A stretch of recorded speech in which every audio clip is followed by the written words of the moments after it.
Yeah. You suck. I know. That's why I'm here. You're the only one here. Yeah. What is going on, everyone? Welcome into College Football After Dark, right here on the Voice of College Football. It is just the two of us, apparently, tonight. Just the two of us. You know, something like that. I don't really remember that song, but sure. How you doing, Sean? I mean, well, okay, we'll get into that in a minute, but yeah, maybe. You mean in spite of the absolute freaking worst loss of my life as a sportsman? That's one of the worst games I've ever watched. It was an awful. Well, we'll talk about it, but yeah, it was an eyesore. It was an absolute grindy meat sludge of a game, and I just it was the game it needed to be for Michigan to win. So hats off to them. It's fair. That is fair. Yeah, we'll definitely be getting into that. We've got a lot of stuff to get over and try to get through it rapid fire a little bit. Hopefully a little bit tonight. Almost as soul crushing as no more Merrimack football for the rest of the season. But no, Merrimack's season is mercifully over. Thank God. They need an off season. Maybe find a conference to join. I don't know. Maybe they just need to not be called Merrimack. They should just do a whole rebranding. maybe that's what it is. Like it's that time. You know? Yeah. Yes. Well, Sean, tell everyone where they can find you if they want to stalk you online. No, Jackson normally has my links. He doesn't have them. So he is not here. He is not here. Jackson is dealing with some other stuff, so he is mercifully taking the night off himself. Yeah. I mean, what a slacker, though. He really doesn't pull his weight around here, does he? On this network, he's just such a bum. Just a moocher. No, okay. You can just look me up on Twitter or Blue Sky, just my normal name, and then you can catch me here every Sunday night. And I don't know, you probably won't find me hanging around Grand Rapids too much this week, and I need to kind of avoid crowds for a little while. So fair enough. That's fair enough. Look, I'm laughing, but I understand. Trust me.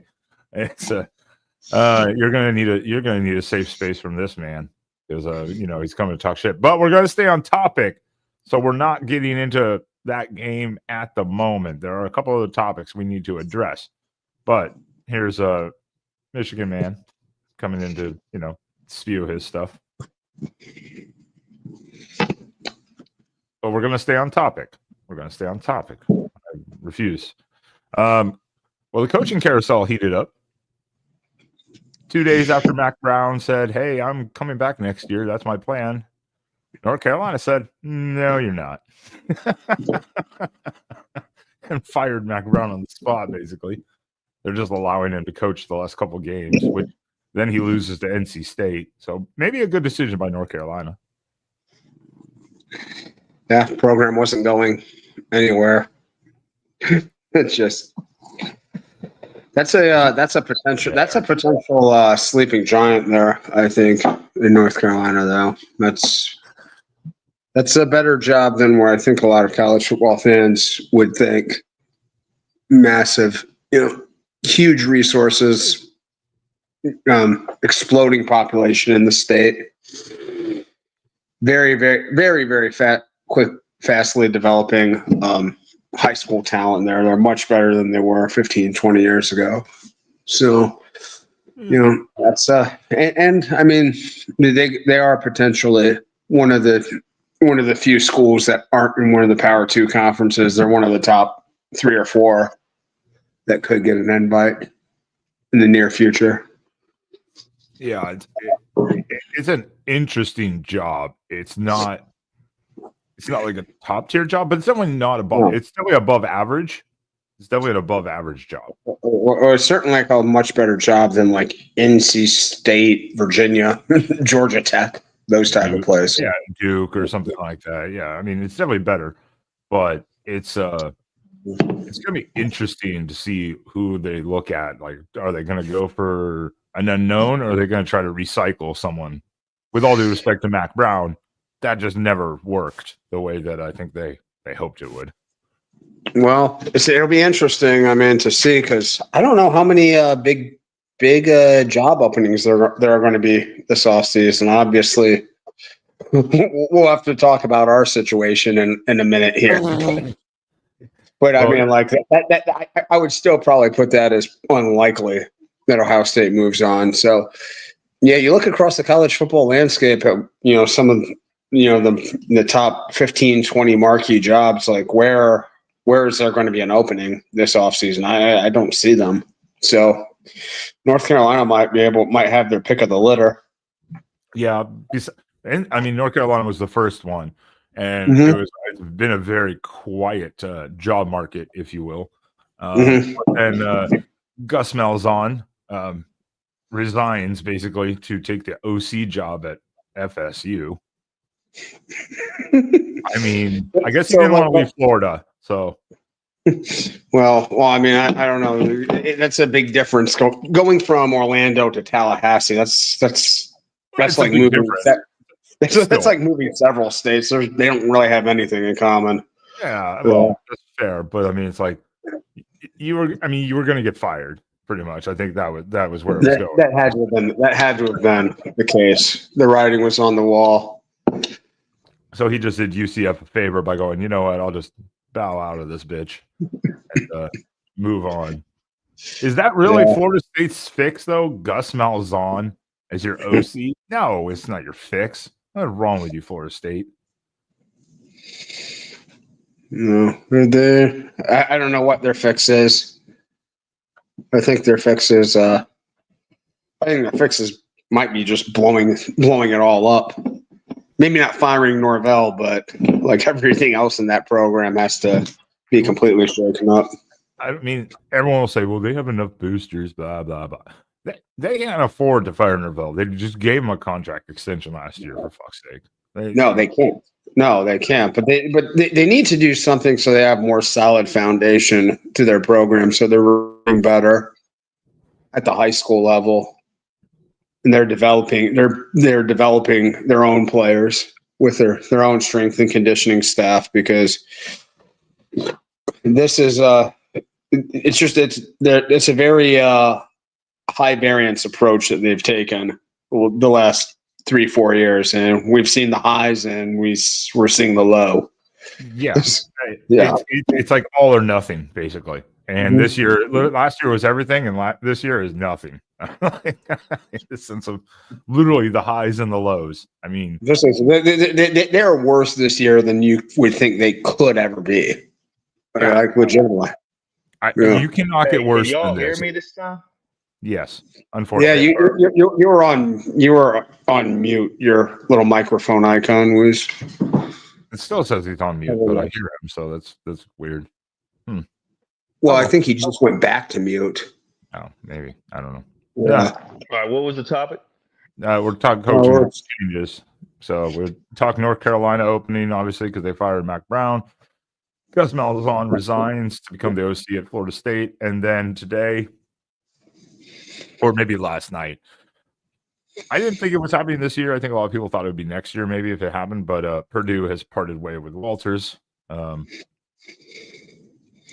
So, that's not surprising when you go 1-11. And you're just getting stomped every week by like every team you play. Yeah. They went over the they did beat the Calgary. That's right. So, well, Florida State did. I don't know how they beat. I have no idea how Florida State beat Cal. I have no idea how that happened. That's a Justin Wilcox special right there. Yeah, there was some bad officiating in that game. Cal's like a couple bad calls away from a 9-3 season this year. Yeah, Oh yeah, yeah. No, Cal has been there, but Purdue has not been there, not at all. And Indiana just said, "Screw you, fire your coach." You know. Yeah, did not watch any of that game, but got a glimpse of that score there here this year. Is this the 66 Purdue? 7 or something like that? It was 0. They got 0. blanked. No, 66-7 was their score against Notre Dame. So against their two in-state rivals here, combined 132-7. Brutal. Yeah. And then they put up 49 on Illinois just randomly in one game, just randomly. Yep. And they still lost it, but I mean, hey. And West Virginia fans are celebrating. That's right. Neil Brown has been axed. Finally. This man has been on like the chopping block for like 3 seasons in a row. Yeah. Yeah, man. He's gotten quite a few stays of execution there. I don't know. Yeah, as soon as it comes up, like Neil Brown's gonna get fired, he wins like 3 more games. They're like, well, I guess we got to keep him another year. Yeah. So, yeah, that's an interesting job too. Super passionate fan base, and it's the only thing. It's by far the biggest event going on in that state, and their fan base has reached into the Pittsburgh metro as well. But I don't know. There's not much else attractive about that job. Not a very talent rich state. Not a very attractive school or location. I don't think so. It'll be interesting to see where they go here. I think it's the same as North Carolina. Are they going to recycle someone, or are they going to try to go like a young offensive coordinator and take a chance? Yeah, I mean, probably one of the top names for those kind of like lower level P4 jobs is right in their state. There, Charles Huff at Marshall. Now, Charles Huff is an alum from Marshall, and Marshall and West Virginia have kind of a quiet rivalry, I guess one said. They don't play that often, but the schools are not friendly with each other. So he would be a reasonable hire, but yeah, Tony's right. I think it is going to be a pretty tame coaching carousel offseason. Yeah, I'm surprised there's this much movement already. I think it just took North Carolina to do it, and then other people were like, "All right, we got to make the move now too." It takes one to do it, and then everyone else follows suit. I think everyone's just hesitant to be the first one to like pull the trigger, so to say. Well, there's one school I hope never fires their coach, and I'm pretty sure you can figure that one out. Poor Sean. Hey, Sean is being a man up here tonight. He is being a man. He is on this show, even though he said he probably wouldn't be. When did I say that? I never said that. I think last week you were like, yeah, maybe. I don't know. Last night you came crying on the Oregon show, so. Yeah, of course. Dark Ducky. You need to go cry. You calm down. You calm down, Dark Ducky. Calm down. Yeah. He's starting to reach the acceptance stage. Where's DeBoer? DeBour. Fire Kalen DeBoer after one season in which we're going to talk about this. Interesting. Yeah, the playoff hunt is quite intriguing here going into this championship week, and I think this championship, the 12-team playoffs, makes these championship weekends even more intriguing. I mean, the Big 12 and ACC title games are way more interesting now that the winner gets into the playoffs. I do think that this year is shaped up just the right way to keep the intrigue all the way, because everyone was worried, like, hey, you're going to lose the importance of this game or whatever. now you're seeing like all these different conferences with all these different races coming down to literally the last week, and then going, okay, what's going to happen in the conference title game? Does someone get like knocked out? Like, for instance, Clemson either can get a first round bye or pretty much kicked out of the playoff. Yeah. Like, it's a do or die for them. Well, it's the same for all of those teams in those games. I mean, Boise, if they lose to UNLV, they're out for sure. If they win, they probably have a bye. I think. I don't know. It does help Tulane lost, so that helps them because Tulane was pushing out of the American for that, but they lost. But So no. Well, let's get into it. What was your no, I don't want. You want to just pull the Band-Aid off? You want to just get it over with? All right. So let's just. Oh my God! What Let's have our what are you doing, Ohio State? All you have to do is beat a crappy Michigan team. We'll be right back. You get revenge. What are you doing? Well, I was told, and I don't blame people, that this was literally impossible. That this couldn't happen. That no way, there was a world where that Michigan could win this game. I mean, Sean will probably agree that I don't think there was always a potential chance, but the possibility, the actuality of it happening had to line up perfectly. Yeah. And it did. 100%. Let me put this in perspective. This is every team has close games. I mean, like, there's always some chance when you're playing a decent opponent. This is by far the most embarrassing, pathetic loss in the entire history of this rivalry. Nothing comes close. You brought back every senior. You added pieces. You spent $20-some million on the roster. Michigan lost their entire coaching staff damn near. They lost all the talent that they had the past 3 years. They had a walk-on quarterback. They had no Colston Loveland. They had no Will Johnson. They were using a walk-on wide receiver. They had the third worst passing attack in the entire country. I mean, if you had to literally come up in your head with a more embarrassing, pathetic display by Ohio State, I don't think you could have done it. I don't think Christopher Nolan, Martin Scorsese could have written a script to come up with the most tragic display of a rivalry football game than we saw on Saturday. What did you see, Sean? Obviously, you're Ohio State. I watched 90% of the game. I missed a little bit after halftime. When I came back and I saw the score still 10-10, I about fell out of my chair because I was like, "Wait, what is happening right now?"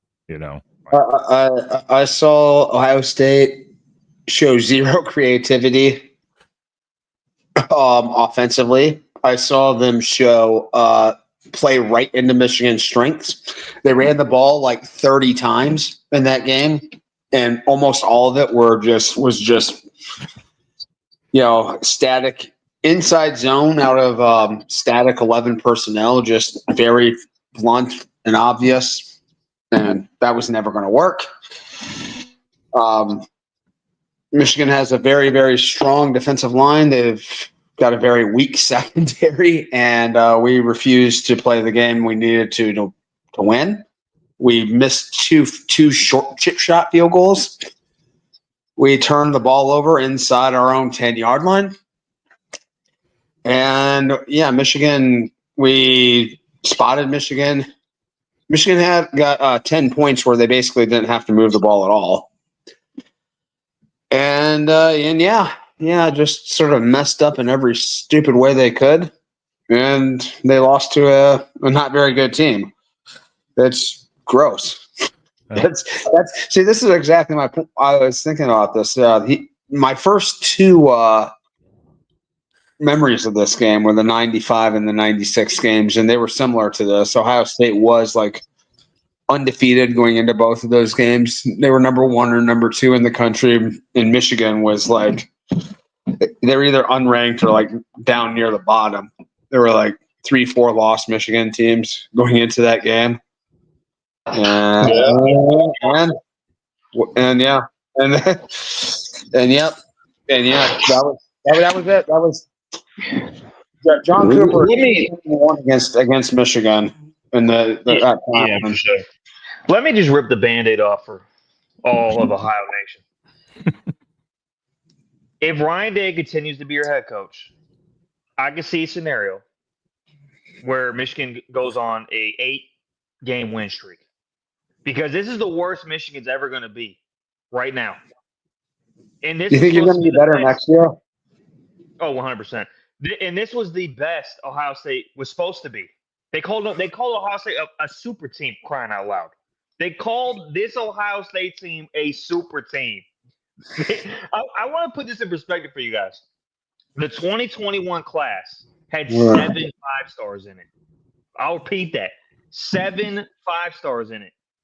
More than any team in the Big Ten. You know how many wins they got against Michigan? 0.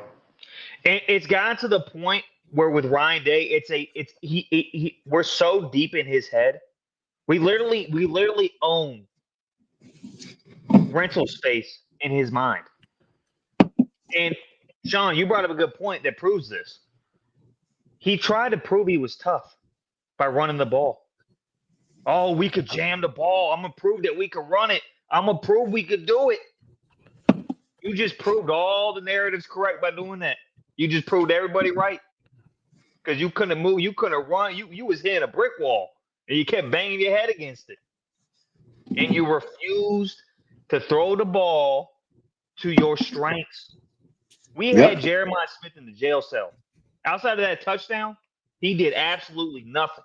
No. What are you talking about? He drew two humongous DPI calls against you guys.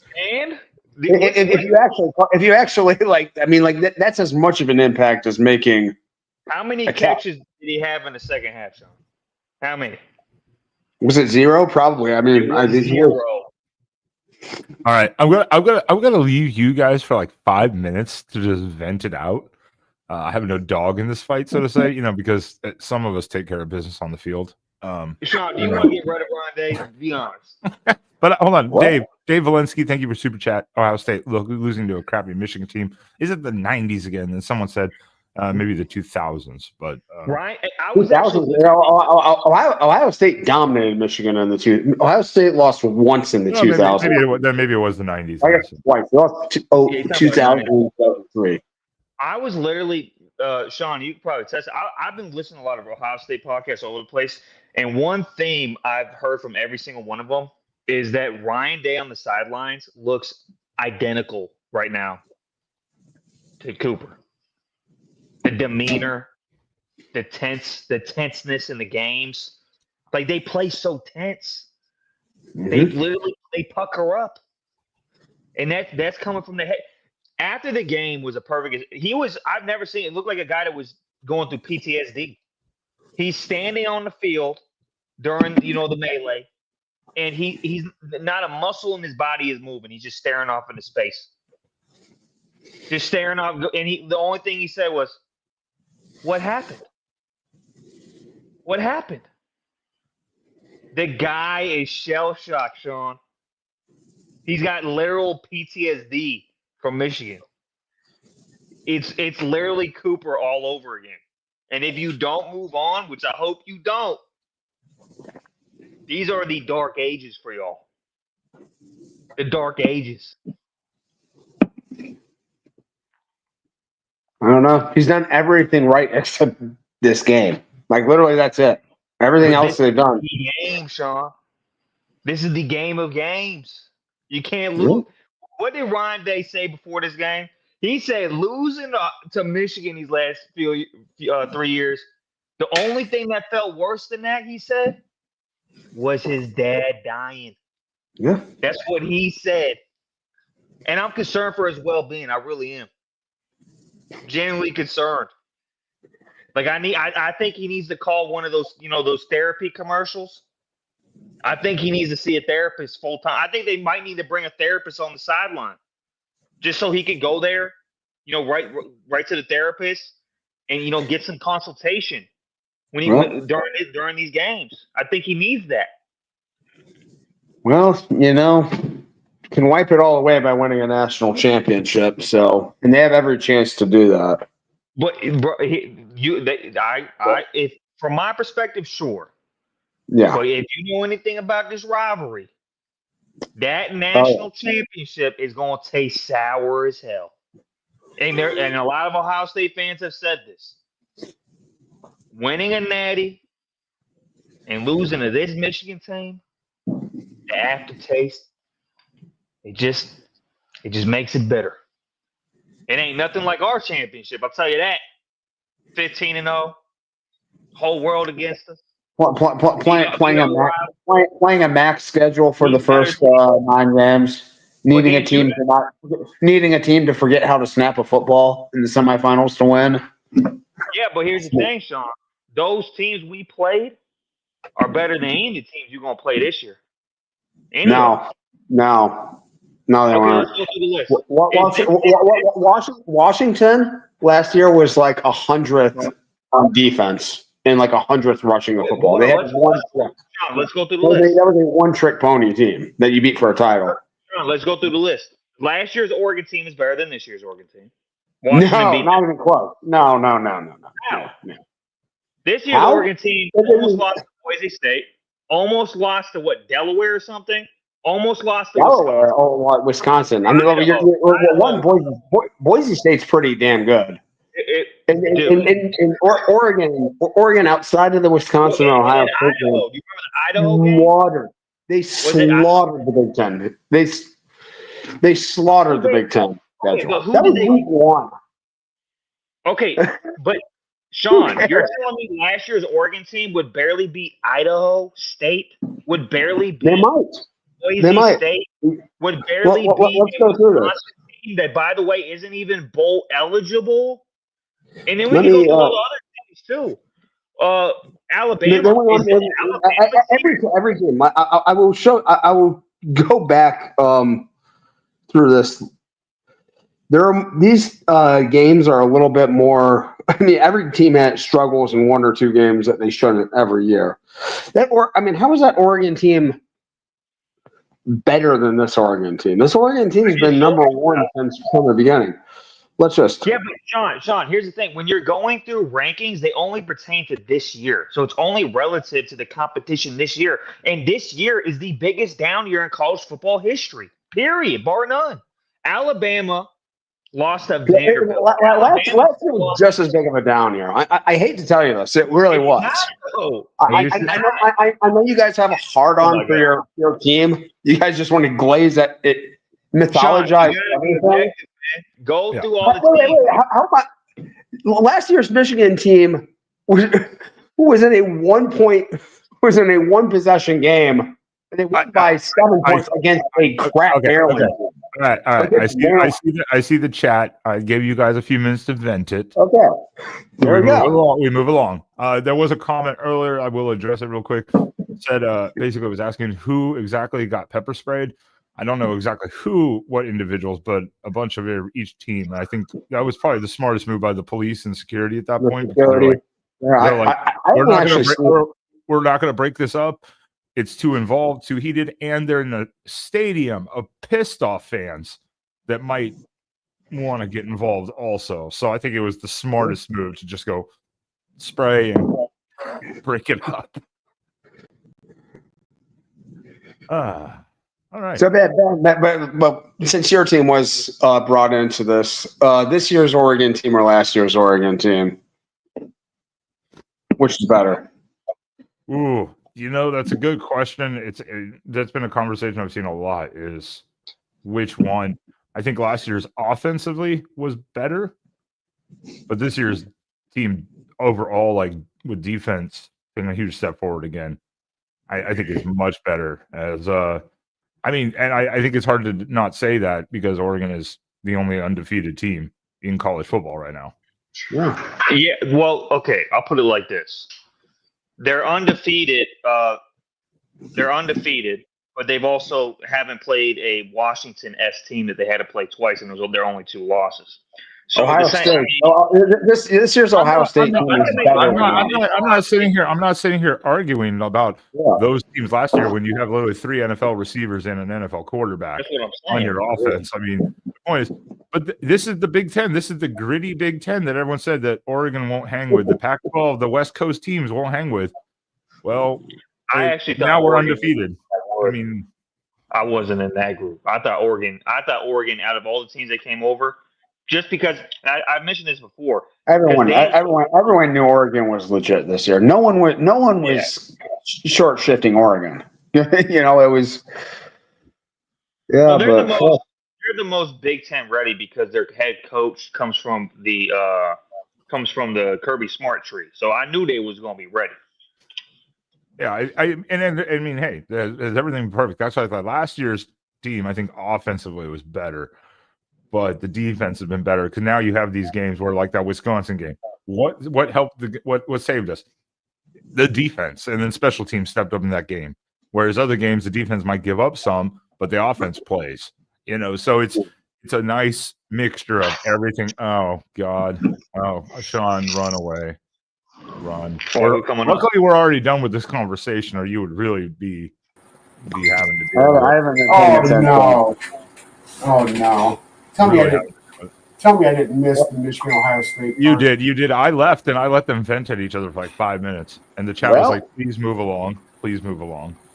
Oh well, I feel robbed. Well, now. let Mike Ford get his. Well, I'm glad we're all responsible, mature adults here. I'm sure Mike and Brian would both be here if Michigan had lost by 20 yesterday. We were obviously both. We can circle back to it later, but let's get through some of the games. All I'll say is, Oregon did what they needed to do, avenge the Washington loss of the past. Washington has a bright future, they do, but they got introduced to the number 10 sack party last night on their freshman quarterback. He had to have an ice bath after that one, I'm sure. What other great game? There was some good. So was Will Rogers hurt, or did he just get benched? He got benched. Okay. Yeah, he got benched. He's just done. They put in the freshman. Oh God. The freshman's done good. He's got a good future. He's got a good future in front of him. Let's see here. What do we got? What games have you discussed already besides Michigan? Texas. We haven't discussed anything yet. How about the renewal of the Texas A&M rivalry, where Texas A&M, the 12th man, did nothing but sat on their ass while Texas absolutely just dominated them the entire game, outside of literally like a pick six. Not the entire game. I mean, Texas jumped out to a 17-0 lead, and I don't know if they were coasting or they forgot how to offense or something, but it just kind of died after that. I know, but Texas A&M didn't do anything outside of like literally a couple Texas mistakes. Anything. Yeah, this was a big game for Texas because they've had like the worst schedule of offenses of any team in the Power Four. So the fact that they had like the number 2 defense in the nation coming into this game didn't actually impress a whole lot of people. So they actually finally played a legit offensive team. And they definitely showed up. Yeah, it seemed like the only real game they had was, Georgia, and that was in Austin. They got whooped pretty good. Yeah, I mean the defense played fine in that game. It was just the offense didn't help them in any way, shape, or form. Gave Georgia a bunch of short fields.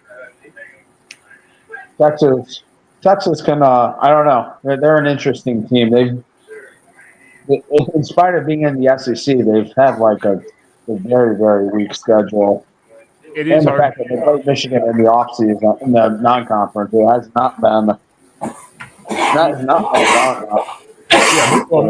Michigan's a much different team than they were there, but I mean that's literally like their best. Well, now Texas A&M, I guess you could argue, is their best win. But, Texas A&M is definitely their best win on paper right now, but they needed that game. That game was for the first SEC title spot. How about Georgia Tech 8 overtimes? Hold on, I want to get to Erica because I missed it. It was while you guys were battling it out. Talking about handling business on the field, the Hawks beat Nebraska again.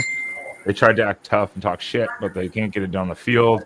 This is true, Erica. I will say on the Big Ten rivalry show, I am the only one that picked Iowa to win and beat Nebraska, and everyone looked at me like I was freaking crazy. Literally laughed at me like I don't know ball, and I'm like, we'll see. Wasn't Here we Iowa are, and favored? here we are. Here we are. Wasn't Iowa favored in that game? No, I don't think so. I don't It think was they probably. I mean, it was probably wasn't much of a difference. I would think that was a pretty Well, close. the funnier thing is, I said Iowa's going to win in the most Iowa fashion, and I said it would be something weird like 15-10. Well, it was 13-10.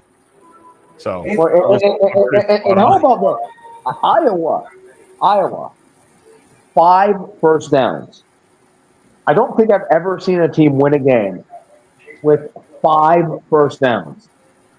the stat line of this game is ridiculous. They had over 40% of their offense on one play in this game. Remember that game a couple years ago where Iowa won like what was it like 5-3 or some shit? You remember that? Oh yeah. There was a game that finished against Penn State a while ago. I think the final score was 6-4. And I'm like, that has to be the first time since like 1900 that a team ended a game with 4 points. 6-4. It's disgusting. Yeah. 4. That's like two teams just sitting on the bench and like throwing the ball back and across the the field to each other. Like, nah, you can have it. No, you can have it. God, Iowa didn't even have 200 yards. Merrimack won a game earlier this year with 6 first downs. I thought that was going to be the low for the season. I was never going to go below that. Yeah, that was a. I didn't get to watch this game, but I saw the score later. And I was like, I feel pretty good. I did put a post out. I feel like they just Iowa and Nebraska. It's like Snoopy and stuff. Every Black Friday they play this. They played the same. They have played the exact same game for like the past 10. This game was just played in 2011, and they just re-air it every year. It's just a rerun because it feels like this always goes this way. Oh, Iowa wins like 13-10 every year. That's a good point, Erica. I was looking at the box score right now. I'm looking at who the hell is Stratton? Is that really their 5th string quarterback? Yeah. I was like, who the hell is Stratton? Never heard that name before. Yep. Oh. Wow. Cade basically just walked out on the team, I think. I don't know. And in all fairness to Nebraska, hey, I think they'll be better, a little bit better next year. I think the thing is right now, you're trying to break in Holgerson as the OC, so he can only do so much in a couple of games, and a defense can then just overwhelm that because they know that literally you're only going to do like 2 or 3 concepts. You're not really going to be able to install a playbook in the season like that. You just can't do it. Oh, Jesus. Oh, God. Adam. Roses are red. Violets are blue. Deacon Hill is the man, and you know it's true. What is the guy that plays for some podunk school in Utah still getting all this stuff? Spencer Petras. He's at Utah State. Ooh. Where is that game? I cannot find it. What is this? What are you talking about here? I don't know. That's good. Sorry. No, I'm not. I have too many damn tabs open. I'm flipping through. Adam, you and keep the rhymes coming out. Keep them coming all night long. It's a good question. And he's gotten the structure down. Now. Yeah, he does. Very proud of him. Yeah. Simple. Yeah, very straight to the point. Yeah. Smooth. Matt, who did the best flagging on the field? Or was it Michigan? I guess he's asking who did it best, maybe between like Michigan or ASU in the pitchfork. I'm going to go with ASU. I'm going with ASU, definitely in the Trident for the Territorial Cup. Well, it's easier because that's pointed. And because if someone tries to stop you from planting that, you have a weapon to use. Right? Well, yeah, but if you try to stop it there, but if you're Michigan or Ohio State, you get pepper sprayed. So I mean, Wait, you guys talking about the flag plan? yeah, Matt's asking who had the best flagging. I'm assuming he means between like Michigan or then. Oh, Michigan, 100%. I mean, 100%. They a detail they didn't even plant the flag. They didn't even. Well, you can't plant a flag in that field. I mean, Ohio State has one of the worst fields ever. That's true. Well, first You're of all, not wrong about that. That is, guys, it's not Ohio State's field. Everybody's getting up in arms because we planted a flag at their field. No, it's not their field. That's our field. Okay, y'all are paying rent to Sharon Moore because now he owns that toilet bowl stadium. That's his field. If he wants to plant a flag in his field, he should be allowed to do so. Who are you to run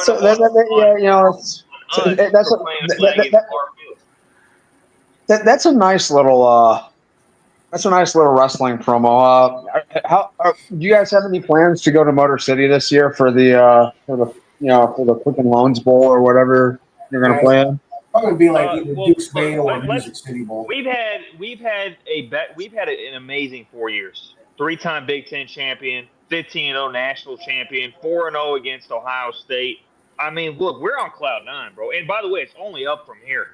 We got the second richest man in the world now funding our NIL. We're Mr. Take Your Girl right now when it comes to recruiting. I've heard you, this fan base, chastise and diminish everybody for the last we're Michigan. We don't fire championships. We do it the right way. Now it's like, fuck you, kid. Right. Well, now that we can brag about it. All right. We're gonna circle. We can circle back. Let us have our fun. We're just asking about the flags. I mean, I'm still going with the ASU pitchfork just because it's funny. I mean, at least when Oregon did it at Ohio State, we just left a little rubber ducky on the field. Yeah, and I mean, it's not like we invented it. I mean, Baker Mayfield made his bitch a long time ago. Oh yeah. Planting the flag was a. That's been a thing. That's been around for a while. Yeah. It's just some people get very stressed about it, you know. Yeah, I just didn't like the. But I'm gonna say this, like fighting someone because they plant a flag, and that's fucking beta. Yeah, well, that's what happens when you're soft and you have a soft program, and your head coach sounds like Mickey Mouse when he tries to give a motivational speech. I mean, it is what it is. All right, we'll circle back once again. Yeah, I know there was a fine, definitely, Brandon. You guys have Jim Harbaugh's head coach. Well, you get fined for anything. National championship, 15-0 undefeated head coach. 100%. All right. We'll circle back. You guys calm the fuck down.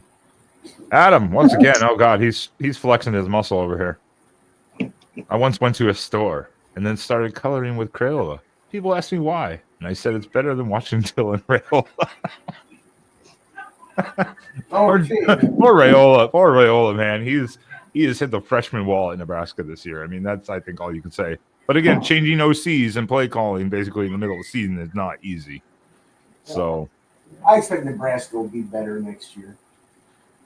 If they actually can install the system in the offseason, yeah, it's again, you can only do so much, literally in a 2 or 3 game stretch. Well, and also keep in mind that Nebraska did give Ohio State a fight. That is true. I mean, that is true. Nebraska has shown signs of life. They just, at least they're bowl eligible. Let's put it that way. So there's already an improvement. Yeah. They're not the best 3-9 team ever, you know. Yeah. I mean, now they're just an average 7-5 team. Well, at least they're going bowling. I mean, that's better. Or is it? They're 6-6 now, I guess. Right? They're 6-6, I believe. Yeah. Isn't that something? Nebraska is celebrating a 6-6 season. Oh, do you also who's celebrating a 6-6 season? Not Michigan State. I know that. No. USC Trojans. Those fighting blue bloods. 6-6, and they're so happy, and they lost another commit, and they had a meltdown episode earlier because they lost another commitment. Yeah, Notre Dame. This game was actually pretty close. The score says not so much, but actually it was close until very late in the fourth quarter. Yeah, they As kind of Notre Dame wins 49-35 on the road. Didn't Notre Dame have like a 100-yard pick six or something? Was it a? I don't know. I don't know. I think was that a different game or was that this one? All I know is they kept throwing in the red zone. They kept throwing picks in the red zone. USC did. They might have had a pick. I think they did have a pick six, but Maybe not 100 yards. there it is. Nine. Oh man, they had two. Yeah, there it is. I didn't realize this. They had 99 and 100-yard on back-to-back possessions. Yeah, I mean, I did watch the game. Mike Hasker in the chat. I did. I just was also watching like 4 other freaking games because I could give a shit about USC. They blew up a conference to go 6-6. We got real quick. I need to call out the real MVP in the chat here, man. Talking crazy about the SEC. The real. Why are you bragging about the SEC? Explain this to me. Okay. And the SEC isn't what it was, man. It's just not. Get off that SEC high horse. You got Alabama with 3 losses, getting absolutely curb stomped by a terrible Oklahoma team. You got Georgia, who got curb stomped by a good but not amazing Ole Miss team, and almost lost, if not for a miracle, against Georgia Tech. Tech. How have we not talked about this game yet? It was 8-0 teams. There were a million controversies. This is a good segue. This is a good segue into it. But Darrell's he's been on basketball season for a long time. He already got on football for a while. Darrell, this isn't 2016 anymore. Okay, this isn't the mid 2010s. This isn't the 2000s. The SEC rain on the top with short-legged leprechauns. Okay, it is what it is. Get over it. Well, you also reminded that Louisville put an ass whooping on Kentucky. Mm-hmm. They did. That they absolutely did. This is a game that's usually close, like generally. But this was just a blowout. Kentucky beat them last year, and that was when Louisville went to the ACC championship. Exactly. It's pretty close. Usually, it's competitive. This one, no. Louisville's like, not this year. But I mean, then again, Kentucky is like what? Correct me if I'm wrong. 4-8. Yeah, they're pretty down this year. Yeah, we should talk. We should talk for a second though about Notre Dame because they're going to have obviously they're in the playoffs now. They're kind of a difficult team to know what to do with because they have had a Rudy Poo Charmin soft schedule this season. They've mostly beaten the crap out of teams, and they look like a legit contender. But where can they really be put? I mean, they can't win a conference, so they legitimately can't get one of the top 4 spots. No, they'll be a 5, I think. But I mean, do they deserve a 5 playing this garbage schedule? They could be a 6. I mean, I think a lot of this is going to depend on how the championship games come out. Yeah, that's the thing. It'll be interesting. I want to see if Ohio State falls below them this week. Well, it's going to be interesting. For instance, where does Ohio State fall in the sense of realm with that with Notre Dame, and then say Oregon beats Penn State, but by 7. Penn State is the runner-up. Do they, even though Ohio State beat them, there's no way you can put Penn State out of Ohio State unless Penn State wins the title. There's no way. Yeah. No, I think you can because Penn State's going to get that 13th data point. The 13th data point always matters. But it'll be a loss. It's still a 13th data point. And it's going to be 11-2 versus 10-2. But if you look at everything else, Ohio State beat them on the road. And also, Ohio State had to play all of the other Big Ten contenders. Penn State only had to play Ohio State. Well, the good thing is next week Ohio State will have 3 games against playoff teams. Oregon will have you're going to have a 13th data point, so it's 1 extra win. And if Penn State loses to Oregon, they're going to have 2 losses that are going to be pretty good losses. Yeah. Whereas Ohio State is going to have one absolutely shameful loss. And I cannot stress how shameful that loss is. And I won't stop telling you how shameful that loss is. Till the end of fucking time. We're all well aware. Thank you. But I mean, yeah. Maybe if Michigan ever had a team that was like this superior to Ohio State, maybe they would lose one of these games every once in a while. But maybe they were ever 3 years ago.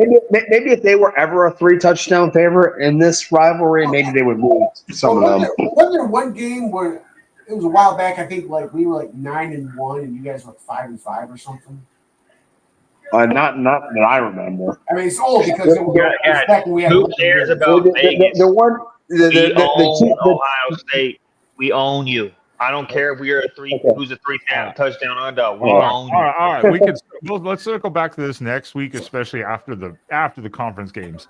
I want to touch these because I don't want to forget them because they're going to fall behind. What's the conference title game, man?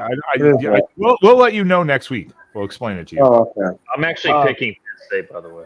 Andrew Luck, the GM, basically at Stanford football after the loss to San Jose State. I thought Stanford had this one in the bag. They came back and took the lead with literally like 2 minutes left or something like that. I was like, there you go, Stanford. And they still fucked it up. No one gives a shit about Stanford, but still, got to root for it. I mean, you're talking about San Jose State against what the third worst Power 4 team? Yeah, but San Jose State's not even that great this year. How is San Jose State? They're 7-5, but they're not a great team. Yeah. No. Stanford is probably the third worst behind Florida State, Purdue. Oh God, they're definitely somewhere right in that mix. Yeah, one of the worst. Put them in the worst 10, the bottom 10 at least. Oh, Think about this: Syracuse, if they didn't lose to freaking Stanford, would be 10-2. That's why I'm kind of like I'm not putting them in the ACC championship game. Yeah. That was that's one of those inexplicable losses for Syracuse. Yes. Losing to Stanford like that. That was just I don't know how they went on the road. Yeah, I don't know how they went on the road and won that one. I have no idea still. But yeah, Andrew Luck going back to Stanford, it makes sense. He let him get back in sports a little bit and mentor up some people, I guess. I'm not sure exactly what his role will be, but I guess that'll be more defined here coming up. He might just be a figurehead. Who knows? He ain't got anything going on these days. Dave. Oh, God. Here we go. That's right. How about the Gophers? They got to take the axe back home where it belongs, and Wisconsin. Pickles taking Wisconsin back to the 80s and 70s Badgers. No bowl game, no trophies, no obnoxious fans talking about how great they are. Hey, there's a possible Ohio State coach for you. That game, again, Wisconsin couldn't do anything. Anything in this game. Again, this is like just a defensive, just brutality by Minnesota in this game. I don't know what Fickle's doing. I know they fired their OC, Longo this year or whatever, 4 or 5 games ago, but Fickle's got to figure out something with that offense and get a quarterback to throw a forward pass. Yeah. See, the thing is, I think if he went to Ohio State, he would have success. They'd be a really good program. But it's not working at Wisconsin. I thought it was a weird fit when they brought him in. It just hadn't changed so much. Well, Longo was a pretty hot name for OC. Yeah, coming out of North Carolina. He put up some numbers at Carolina. Wisconsin had been running Barry Alvarez's program for 30 years, basically. It was just like you just find the next lifetime assistant. You just turn it over from Bielema to Christ. And it was just like, okay, just whoever is the figurehead that will keep this thing together. And then they decided to blow it all up for Fickle. That is fair. It's like it's like whoever took over. What was that guy's name? He took over for Johnson at Georgia Tech and got rid of the triple option. Jeff Collins. Yeah. It took. You knew it would take 2 or 3 years, and it's still never improved. I mean, when you totally take offensive philosophy like Wisconsin or like a triple option and try to change it, it's going to take a little while. Well, yeah, that's a pure overhaul. But the thing is that Longo could run something. I mean, I don't think he'll ever be a true 3 yards in a cloud of dust guy. But, going from North Carolina's offense to Wisconsin's offense isn't the stretch as going from a triple option to anything that's not a triple option. No, everyone. I mean, like it was a totally different system than Wisconsin was ready for. I mean, he ran the ball a lot at North Carolina. I don't think people realize this. I mean, it was like kind of RPO running, so it wasn't exactly. He had 2,000-yard backs that one season. And both guys that are in the NFL now with Javonte Williams and Michael Carter.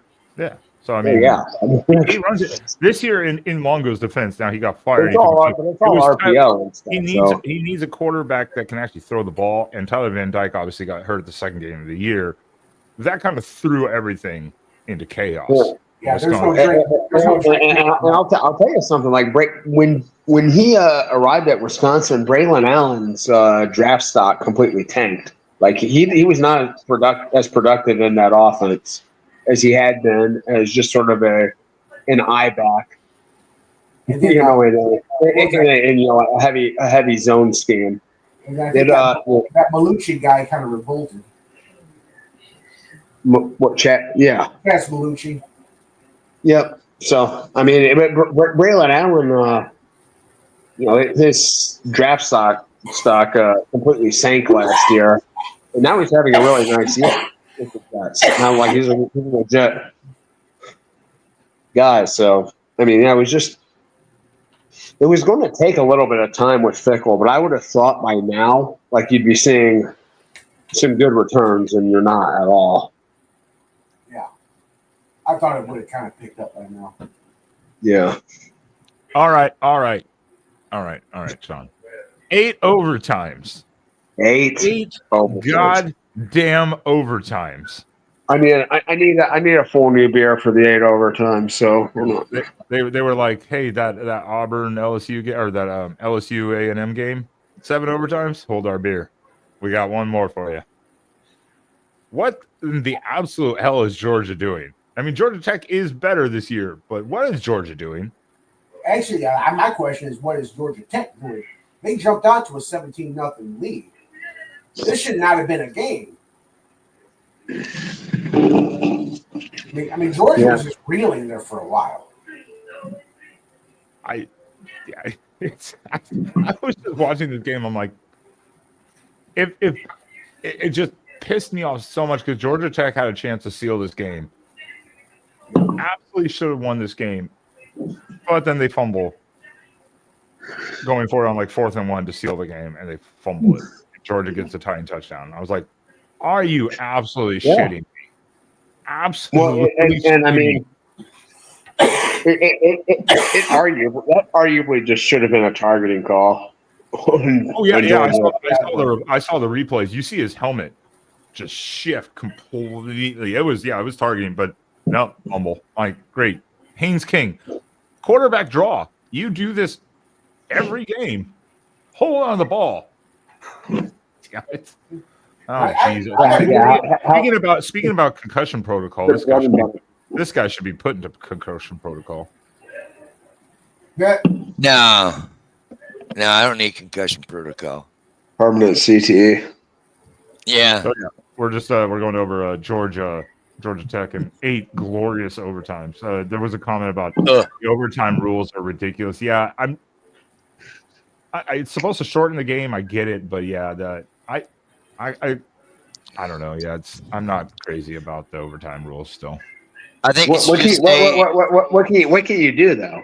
I don't know. I mean, then again, the whole point of doing it this way was to not have 8 overtimes. That was kind of the purpose. I mean, unless you want to do rock, scissors, paper, I can't think of something better. Yeah, I mean, at a certain point, it kind of becomes that anyway. It just which team it becomes just pure variance. It's Georgia Tech pissed that game away. Yeah, well, they absolutely did because again they could have sealed the deal, and then I don't know what their offensive coordinator was doing. Every time they were going to go for a play after like the second overtime, Kirby Smart kept calling timeout to make a defensive adjustment. What did the OC do?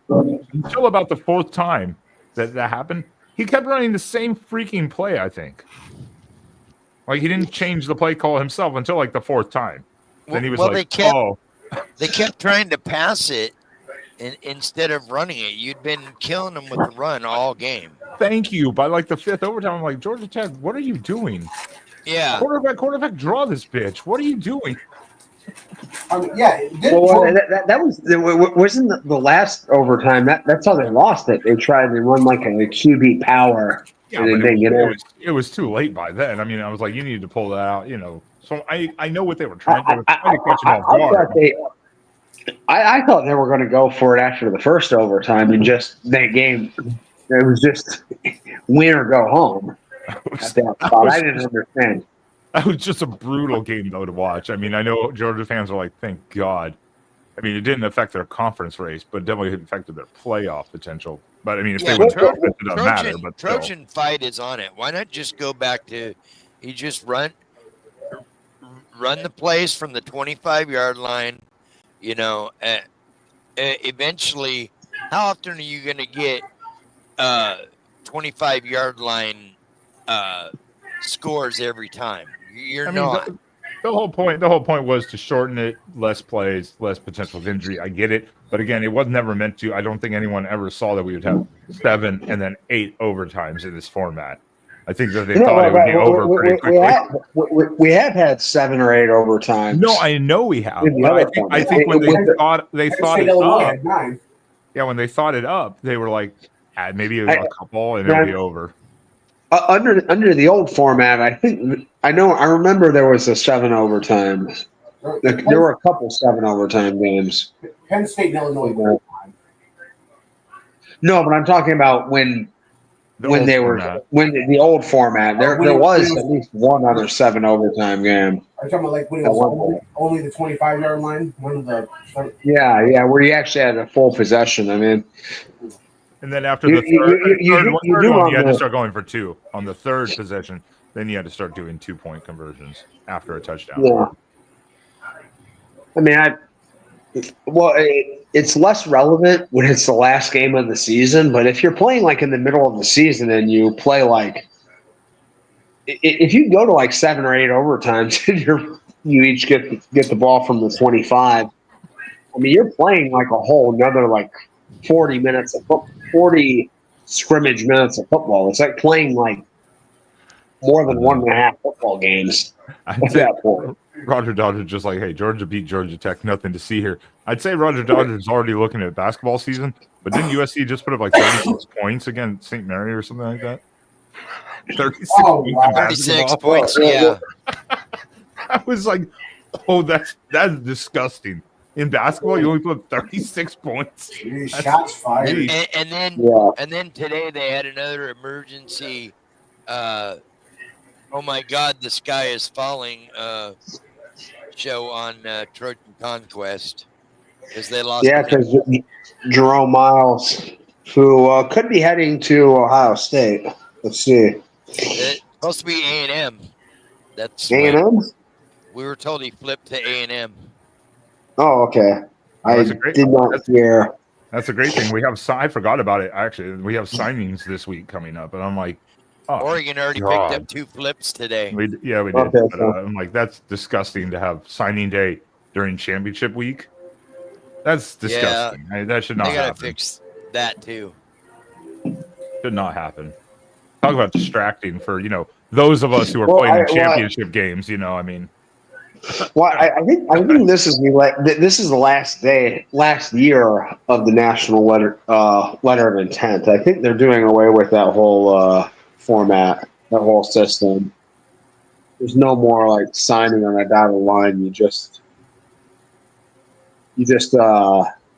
show up and enroll in classes, and that's when people know you're actually going to school there. Yeah, it's just a distraction. it's such a distraction for the coaching I staff. don't think signing day is going to be a thing after this year. I don't think that's. Yeah. Where's the rest of the losers? Oh, you're lucky. I'm lucky that all of you showed up for Louis. I was sitting here going, and the Michigan man popped in. And Sean was like, "I'll be there in a few minutes." And that was it. I was literally like, "I'm just gonna do this bitch solo." For a while there, I was like, "I'm just gonna sit here, and everyone's gonna have to stare at my face." Where's Jackson? He is off this week. He is doing some personal matters. Oh, okay. He is off. So best of the wishes, Jackson. He was in the chat earlier, but I think he's gone now. But yeah. Jackson would be nice to your PO. So.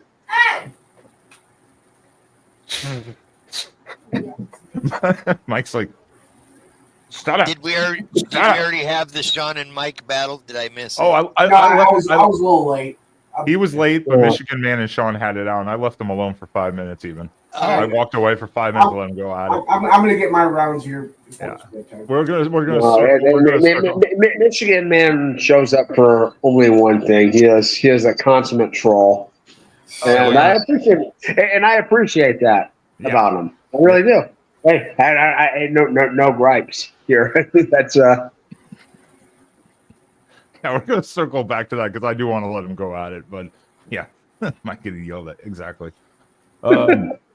Did Brent Pry just save his job at Virginia Tech after taking down Virginia?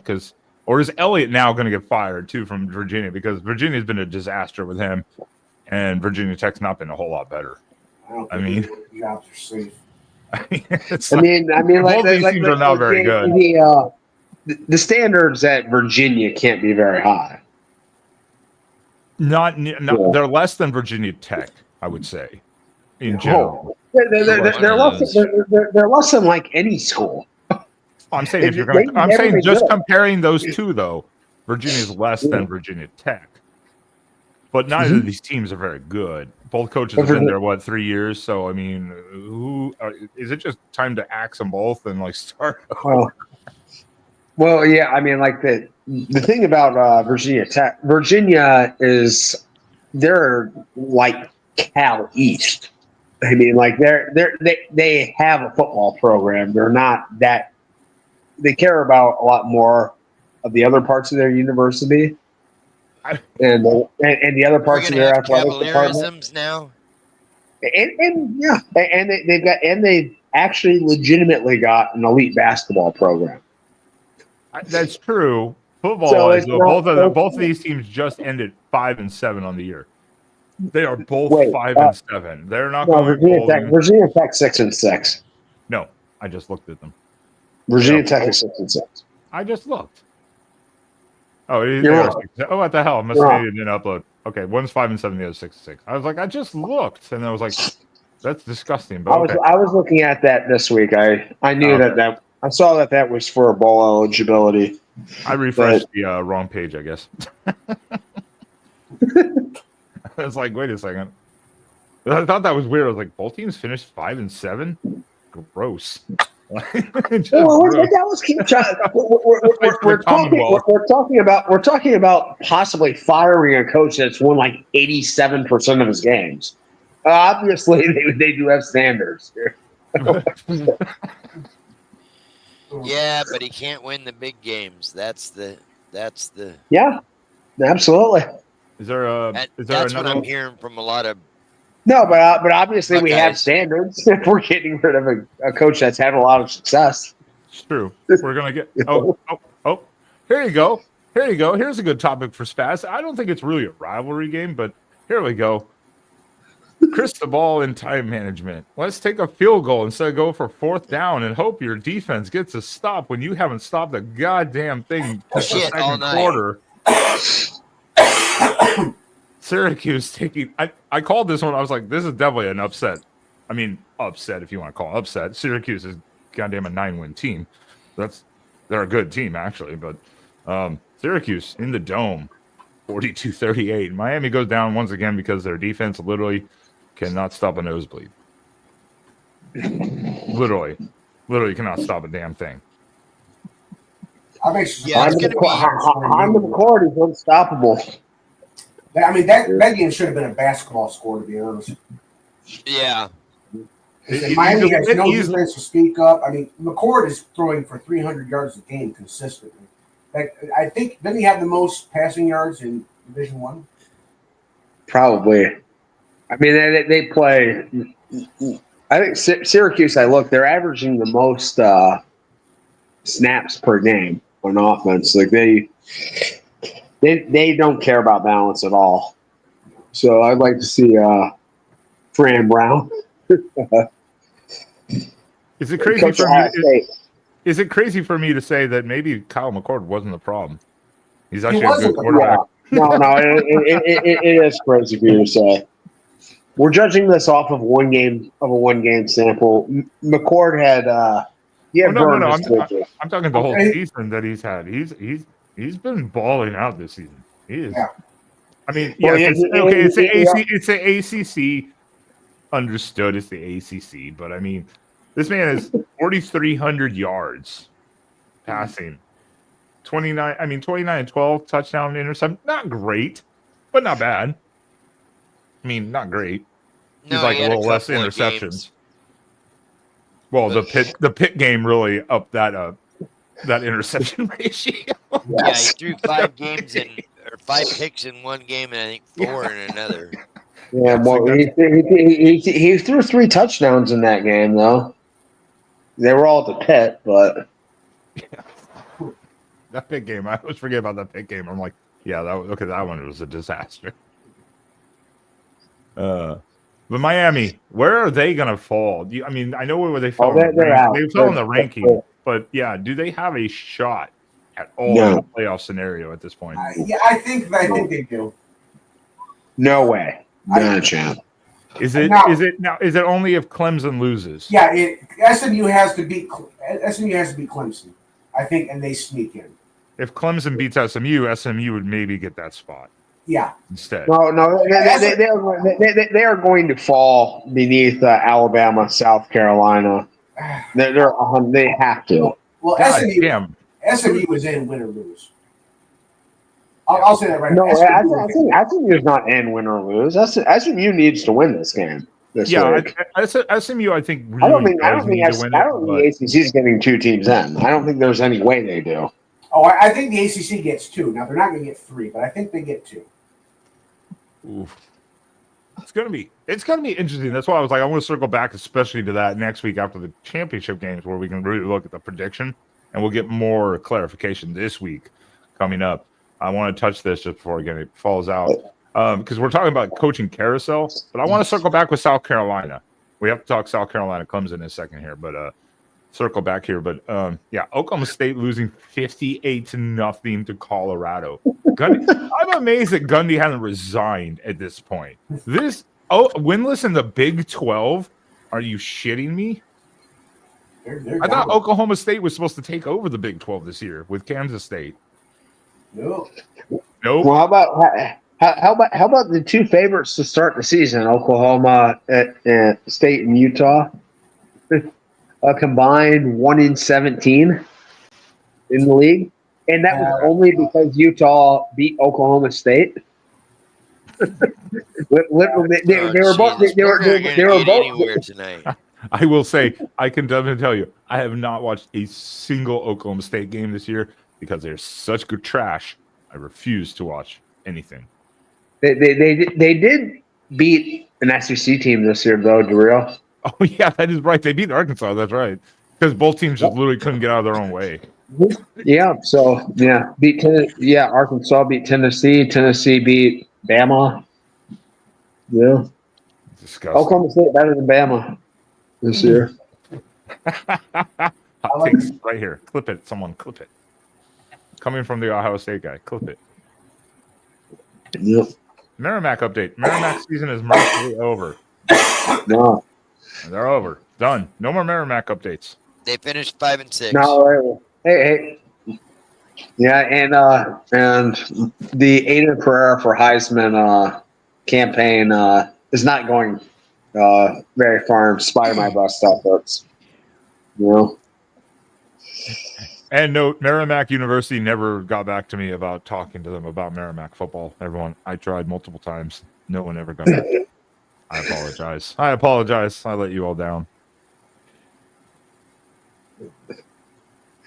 Yeah, I mean the shocker of the Big 12. I mean, obviously is Arizona State. Yeah. The Especially shocker is the whole- Colorado, the shocker is the whole league. Colorado The shocker is better. Colorado's a little better than I think than people thought maybe they were going to be, but they've still slipped down. Iowa State kind of came out of nowhere, but Arizona State definitely came out of nowhere. Yeah, I mean, I saw a poll that where they rank the Big 12 coaches, and Kenny Dillingham was the lowest guy on that. So I think a lot of these people owe Dillingham an apology. So he's coached his team up pretty good. Yeah.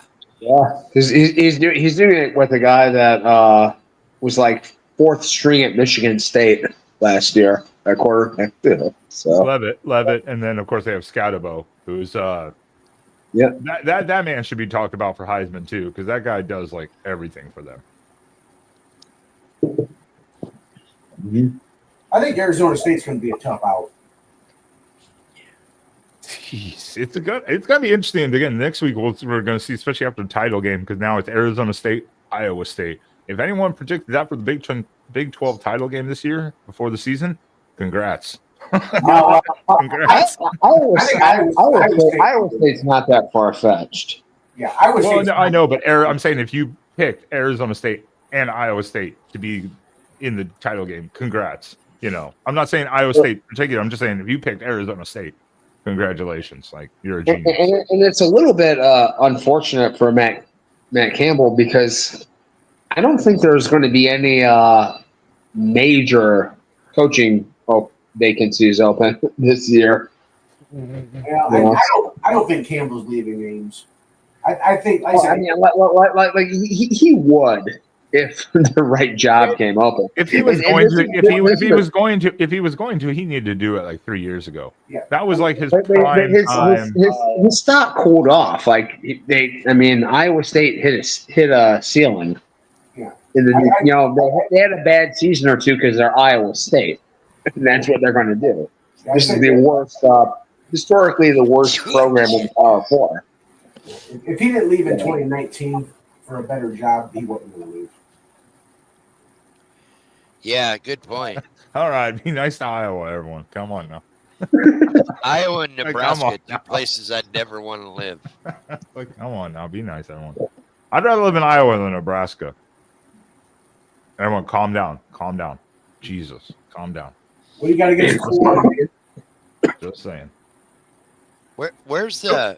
Who had a corn fight the other? Oh, it was another show. They had literally an argument about corn. Who has the best corn, Nebraska or Iowa? And I'm like, are you kidding? This is what we're arguing about tonight? Who has the best corn? Where's my crazy mobster at? Which one? Has he not shown up tonight? Who? Oh, you're sniffer? Yeah. No. Sniffing? Rutgers. No. Oh, Adam? He's been here. He's been around. Oh yeah. That's been on camera. That's a good one too. We have next week. We have coming up. Obviously, we have the rematch UNLV and Boise State. Yeah. Oh, as Boise State drubbed the Beavers this last week. Those dirty Beavers. Yeah, I'm sure you're sympathetic for them. I mean, it still hurts me to have to watch the blue field. That is an eyesore. I'm sorry. I love it. I respect it, but God, it's hard to watch a game with that blue field. It's not as bad as Coastal Carolina's is worse. I will give you that. When you see Coastal Carolinas for the first time, you think your TV is glitching. No, it's having a contrast issue or something. The worst one is it's either Western or Eastern Washington, where it looks like everybody Eastern Washington. Yeah, it's a red field. Yeah, it's blood red. No, that was the other. Yeah. Yeah, no, it was. It was the UNLV quarterback. And then they didn't skip a beat. Their backup was apparently better than the starter.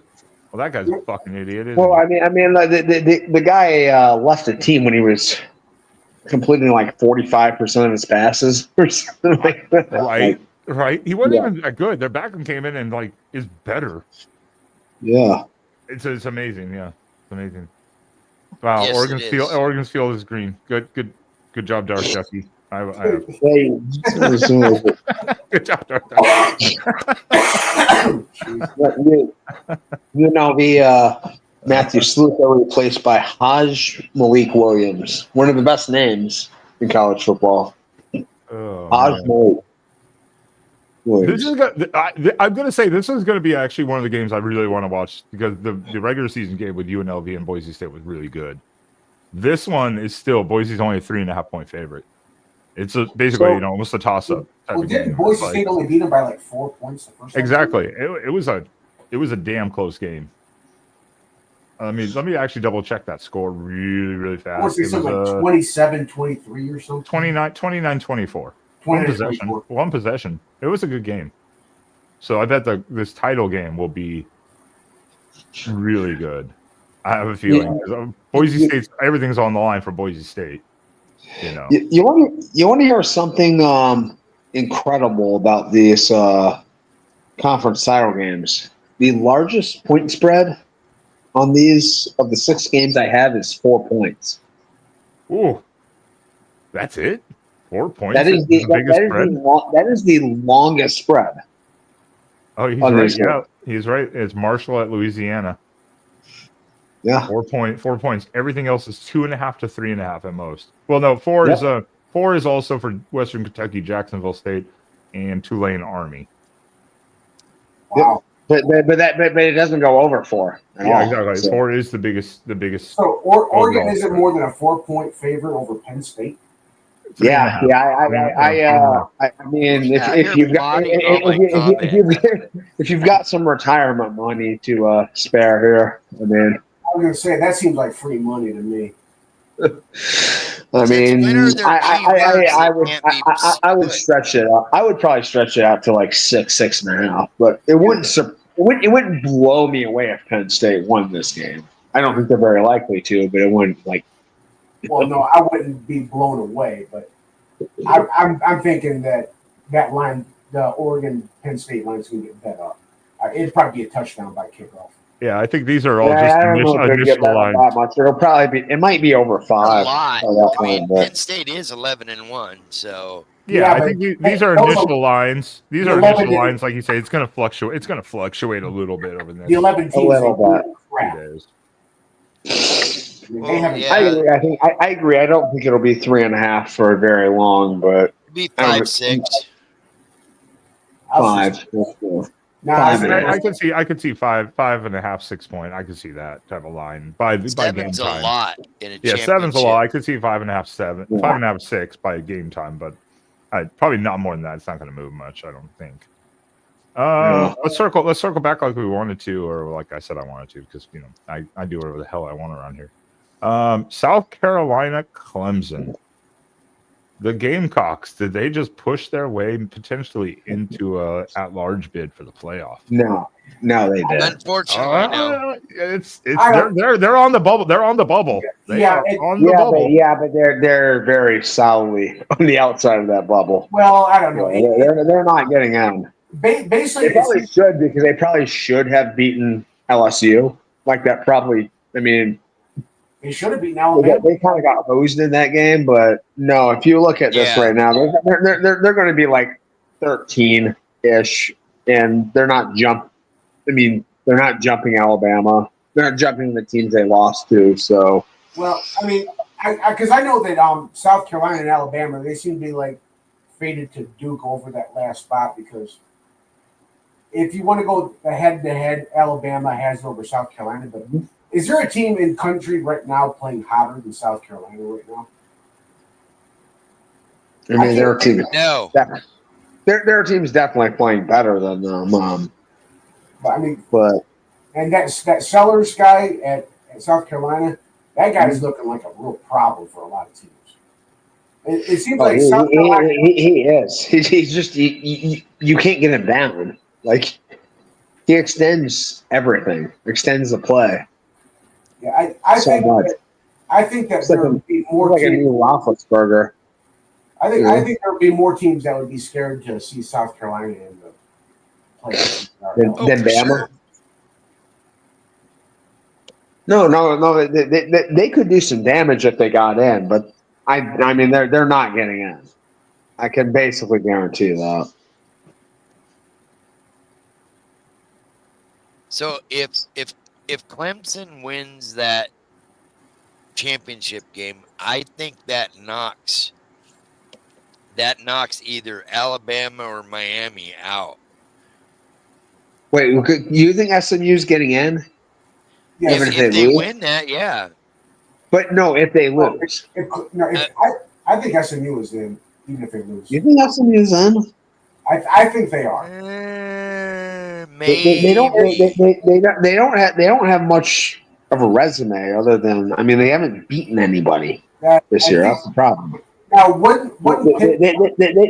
have one of the worst schedules in the country. it was looking In the better Power at Four. the time. Now, I think the other thing that came back to bite them is that BYU and Pitt they kind of fell off towards the end. But I think they were undefeated when they just absolutely beat the fucking shit out of Pitt. And Pitt, I think Pitt was 7-0. Pitt finished the season 7-5, right? Yeah. They started 7-0 and just absolutely fell off the cliff. Well, they were just never very good to begin with, really, in all honesty. Oh, yeah. Pitt's schedule was that was the worst schedule I've ever seen. So, yeah, I mean, I don't know. I'm looking through this. Yeah, I don't think. Here's the thing. I think Boise could end up in that 3 spot. Yeah. Which would means that getting into that 5 or the 6 spot, if you're one of the at-large teams looking in, like that's vital, because that's almost a almost a walk to the semifinals. I think Notre Dame would get the 3 over Boise State. They can't. They literally can't. Notre Dame can't get any higher than 5. The top 4 spots are guaranteed the conference championships. Oh, I thought that they. Oh, okay, because I thought for some reason I thought they made an exception for Notre Dame. No, they should, but they didn't. No, what they should do is make Notre Dame be in a conference period in order to be part of the 12-team playoff. I think that's what they're trying to do with it. Because every other team that's going to make it is in a conference, and they have to play, a conference championship game. And at least probably 6 of them are going to be in conference title games. Oregon, Penn State, Texas, Georgia, and then Georgia, Big 12 ACC, one of them. Yeah. Yeah. So half that team is in a conference. And then there's also a the group of 5 team. Whoever wins, they'll obviously be 7. Right. Yeah. Yeah. So there's essentially those 5 spots, but it's going to be super critical. Like, who gets that 6? Who gets that 7? And I can imagine right now. I think that's going to be disputed. The 5, 6, 7 is going to be Ohio State, Notre Dame, and the loser of the SEC championship game. I think that's just going to be the. If Penn State loses, if Penn State loses, they don't get the 5 seed. I think that 5 seed could end up going they're not getting the 5 seed. No, I think that 5 seed could go to Notre Dame or Tennessee. That 5 seed could go even to Ohio State or to Tennessee or to the SEC loser. Oh, right now it's Ohio State, Tennessee, and Knoxville.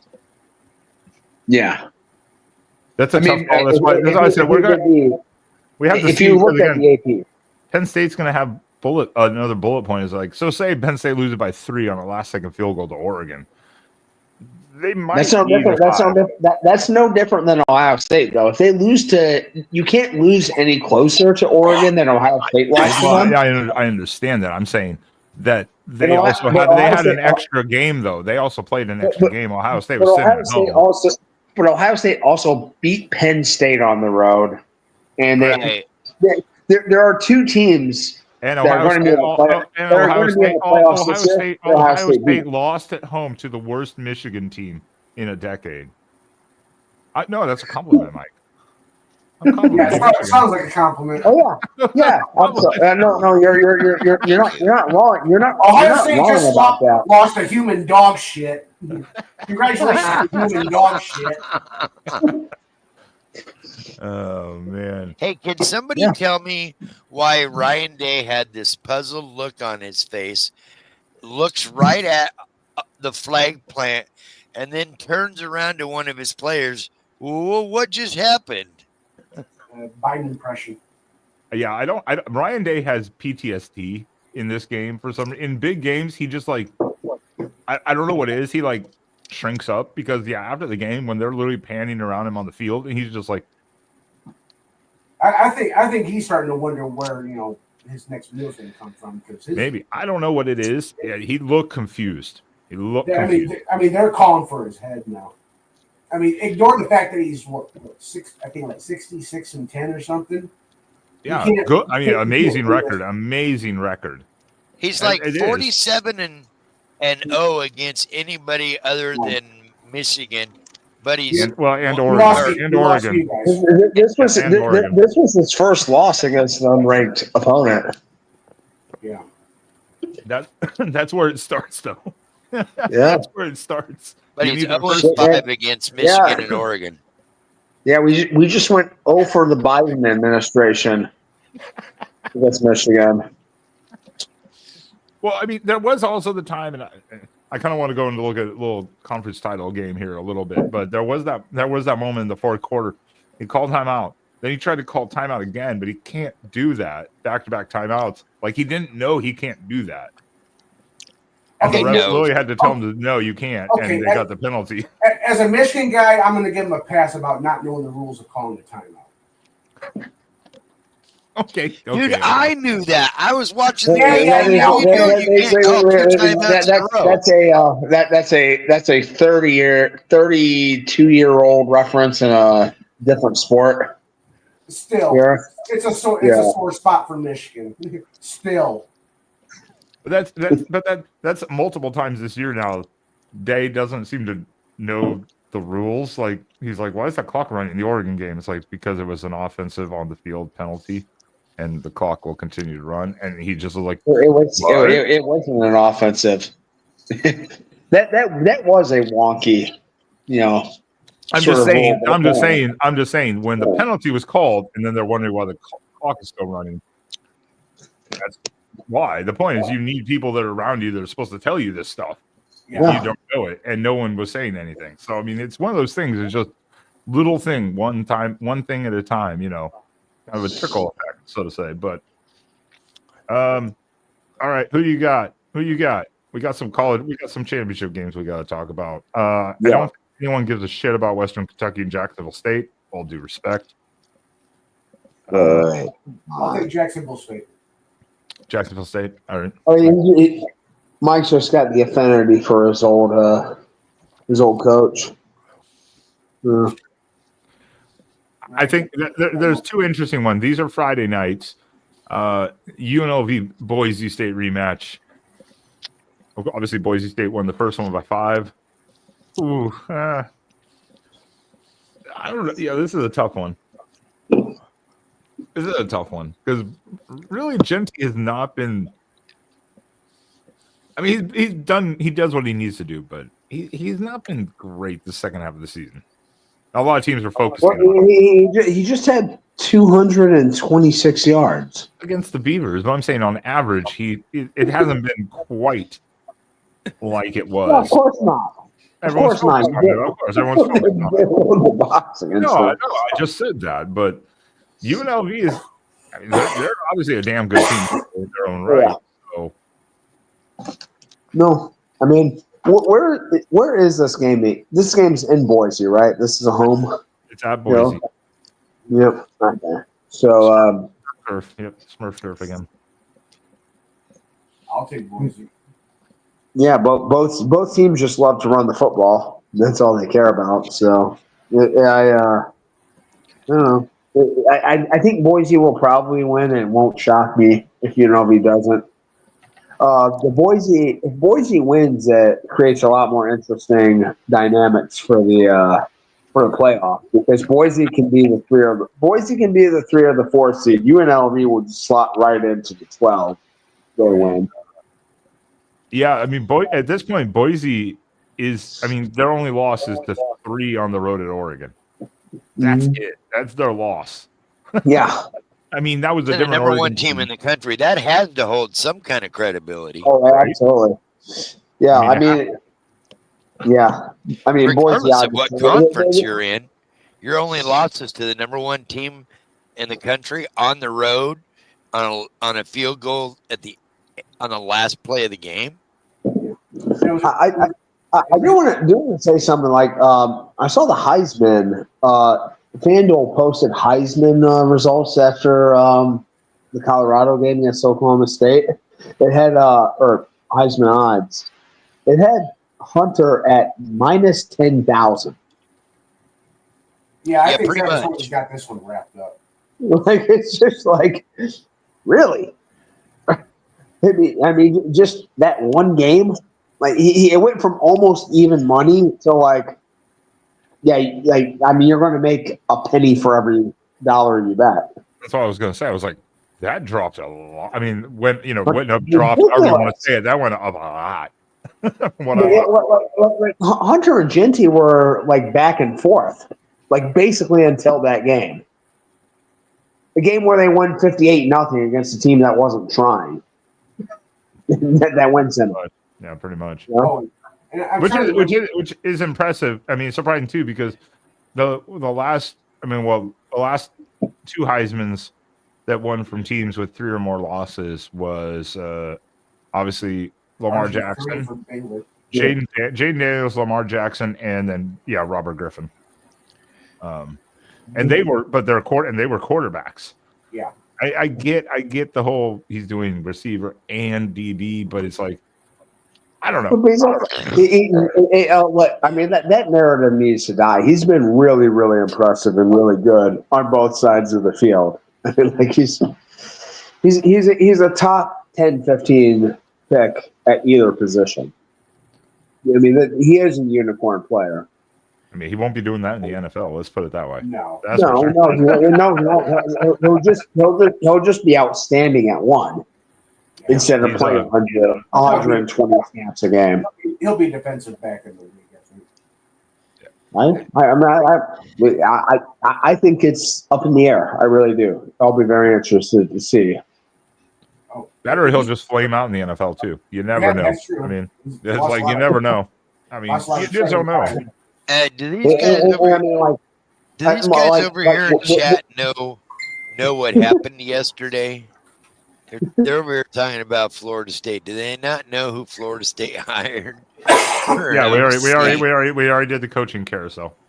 No, I already did it. You were like so late fast. No, I know. I'm just like they're over here talking about it. I'm like, do you know who they just hired for their OC? Yeah, there it is. Yep, see, my boy Gus Melthon. Yeah, you're drunk, boy. Okay, good luck with that. Let me know how it worked. Mike Norvell should have just gone and gotten Scott Frost. Hello. He's not doing anything. Well, he's done pretty good when he was in the state of Florida before. I mean, he's been a good OC, so why not go get him? But I don't know. But did you hear the story? I can't think of what school it was. One of the last ones that tore down the goalpost through in the river. The police fished it out, and now they're looking for the culprits. And the school that had the goalpost torn down, they beat their rival. Well, the district attorney is an alum of the rival school that lost, and is like, yeah, we want to find those culprits. That would be the Vandy game. No. This was like somewhere in Virginia. I think it was like FCS or something. It was like FCS. Oh, God! It was like the last post I heard was Vandy's. Yeah, no. This was like it's just funny. I'm like, I think you need to recuse yourself from that court case, district attorney. A little conflict of interest there. Another injustice. Oh man. Let's see. Also Friday night. This has already been in the books. Well, not in the books, but set for like a week. Was the first conference title game set. Tulane versus Army. After Tulane just hit a massive hit in their playoff hope after losing to Memphis. Yeah. Got down. Yeah, they're done. Yeah. No, Memphis. They Yeah. This is at West Point. And you know those cadets. A little rowdy on a Friday night. Yeah. Yeah. Yeah. Our Army had the foolish plans of playing Notre Dame, playing a real football team. Otherwise, they would maybe be in position to win and possibly take advantage of Boise losing and sneak into the playoffs. But alas, they exposed themselves. Alas, they exposed themselves the second to last week of the season, and yeah, that game's just fun. Think about for the AAC championship, but this one's tough. pretty academic at this point. Now, this is kind of tough. Army, I mean, outside of Notre Dame, Army's, for the most part, beat the hell out of everyone they played. They've had a couple of close ones, but I mean, they've had such an unbelievably weak schedule, though. It might be the worst in the country. I'm just saying that But they they have are not. This is Liberty from last year again. I'm just saying they're except for Notre Dame, they are undefeated. You know, the point is. Yeah. Then is this also look ahead? Because remember, this is Tulane Super Bowl right now for a title. Army has Navy next week in the Army Navy game. So are they going to be looking ahead? Maybe that's their Super Bowl. That's their Super Bowl. I think Army's going to take this one. Think so? Is this a home game for Army too? Yeah, it's a home game. It's in West Point. Yeah. It's a home game. And Army wins by 10. Ooh, 10. Ooh. No, I think John Summerall comes in and gets it done his first year. Tulane takes home the American title. I do too. To be honest, I think Tulane. I think they got caught by Memphis. Memphis is a decent team. I mean, Memphis in the third quarter literally had like a 15 play drive for like 9.5 minutes. I mean, just sounds like Michigan, Ohio State. Yeah, just chewed up that clock. Just they were like, nah, you're not getting the ball back, kind of thing in the third quarter. They're like, this is our game. I think Tulane will take it. I'm not going to give a score on that one, though. That's going to be close. Tulane. Tulane, we might be able to see our former Duck, Ty Thompson, in that game. Maybe. He's the backup. The Saturday. No one gives a shit about Miami and Miami, Ohio. All due respect to the. Oh, hey, the people, the people at those schools definitely do. Because this is interesting. This is one of these wrinkles in the new, divisionless alignment. This is a big rivalry between these two schools. I know that it is. I'm just saying it wasn't interesting when I saw it. I was like, oh, Miami, Ohio, and Ohio. Okay, like there you go. Not just for the conference title; it's also state rights, state bragging rights. Oh well, like those are the two schools in the southern part of the state. One in the southwest, one in the southeast. And believe it or not, Blaine Gabbert's son, I heard son. Yeah, it should be a son, but his brother is still there. Okay. Still holding on. So was this like year 7? 12? I don't know. 12 maybe. He might be older than Blaine. I don't know at this point. He's been there around for a while. Oh man. I have absolutely no say on this game at all. It's one of the lower ones. It's a 2.5. It's minus 2.5 for Miami, Ohio. That's a toss up, and that's literally a coin flip, basically. No, I will take the raving lunatics from Athens over the preppy. The Tommy Hilfiger wearing, North Face apparel prepsters from Miami and Ohio for sure. Well, I mean, Sean, if you do want to attend a championship game, you can go to theirs. That's in at Ford Field, right? The tickets are cheap, I bet. Too. Oh my God, no, like they're probably negative. People are probably offering They're free. money. They're like, here you go. Yeah, Just come to the game. Go to Burger King and you get a Whopper and you get a free ticket. Yeah, right. Oh my God. No, I did when Minnesota played Bowling Green. Dave will appreciate that. I looked this up on StubHub. It was $2 to go to that game. Damn. Yep. $2 ticket. And There used to be a deal, I believe, at either Oregon or Oregon State back in the day when they were both terrible programs. That I believe they had a Whopper kind of a deal, like Mike was just saying, of some kind of. I don't know if it was exactly Whopper or Burger King, but it's one of those major joints or whatever where if you bought a meal or whatever, you got a free ticket to an upcoming home game. Well, the reason I said is because the University of Miami actually had that in the 70s, pre-Schnellenberger, back when they were just a doormat. They actually had a thing at the local Miami Burger King where if you got a Whopper, you got a free ticket. Yeah, absolutely. I mean, I think a lot. Was that? And the center was that, and then Luther Campbell became the original bagman Yeah, the run for Miami. What?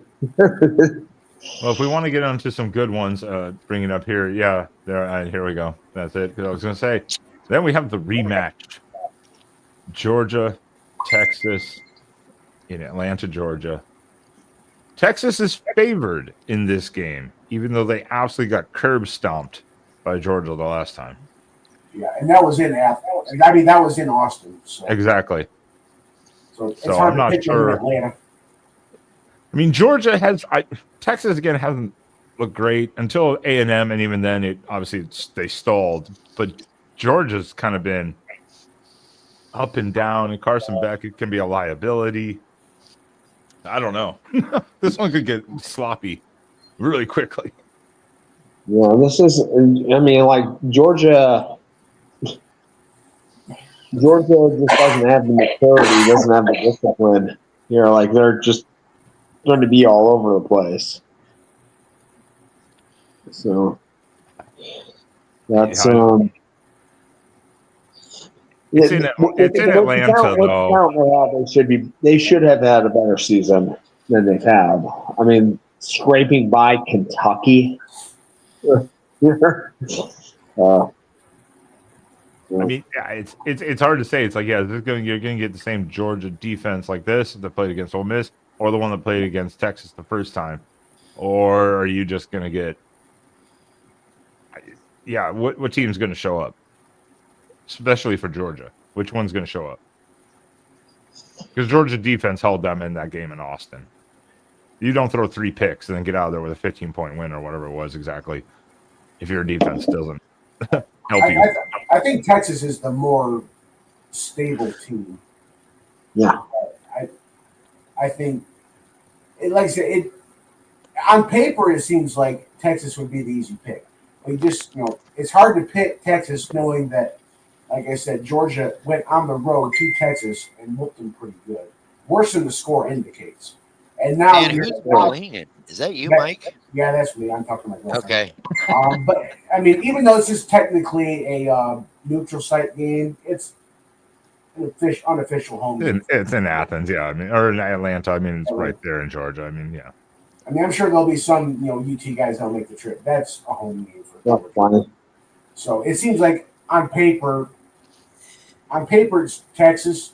Realistically, Georgia's going to win this. It's, most of those tickets for those games are just going to be corporate tickets anyway. I honestly don't even know if Georgia's going to have that big of an edge in that game. I know when Ohio State went to Georgia, played Georgia in the Peach Bowl, it didn't really feel like it was, you were in enemy territory. Like it was a pretty bougie crowd.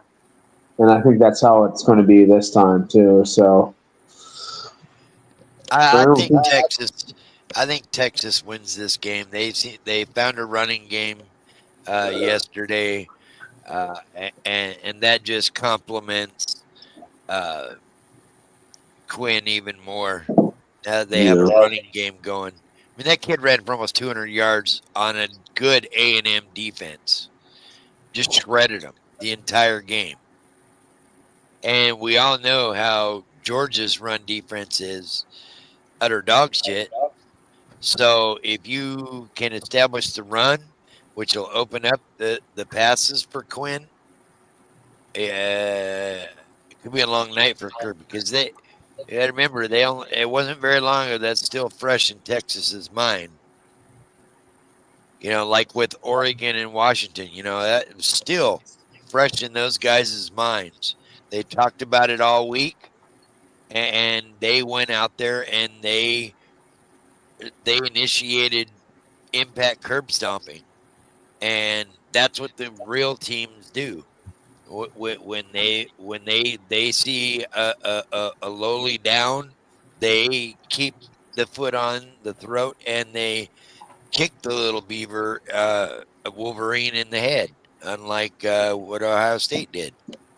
I wonder. Well, again, too, like you look at Georgia. I wonder if you're going to get that Georgia team the first half against Alabama or the second half against Alabama. Like, which one are you going to get? The shell shock Georgia because Texas comes out and throws everything at you, or are you going to get the second half Georgia where they're the ones coming back? I mean, Georgia's you watch this Alabama, this Georgia Tech games, and you're wondering, like, I feel like the Georgia players are like freaking messing around on Instagram, doing little TikToks, before the game, just completely unfocused, and just not there, just not there. And like, I mean, a lot of their behavior in the off season points to this. I feel like they're kind of they seem entitled. And they seem, privileged, these kids. And I don't think this team is, I have always felt I would be blown away if Georgia wins the title this year. Everything that I've seen from them the past 12 months, or past couple of years, really, tells me this is not a team with championship DNA. They could pull this out and win, It's really important for them, too, because I don't think they can win 4 games. I really don't think this Georgia team is equipped to go 4 games and win a title. That's a whole different question and concern. And I think after the conference ones, we'll have some more to talk about with that because I that's it. It's not just this and then you have to win 1 game and then maybe a title game. Now you got to potentially win 3 to 4 depending on what you fall. That's a whole different scenario. So Georgia, Texas, I kind of give it a toss up to a degree. I kind of lean Georgia. I think they will be focused in this one. They already beat Texas once, but this is why you play on the field, right? I mean, this is why they play the game. I don't know if it helps Texas being favored either. Maybe that gives Texas a little cockiness. I don't know. They shouldn't be cocky after what Georgia did to them. Well, they shouldn't be. Yeah, exactly. They shouldn't be. It's like they shouldn't.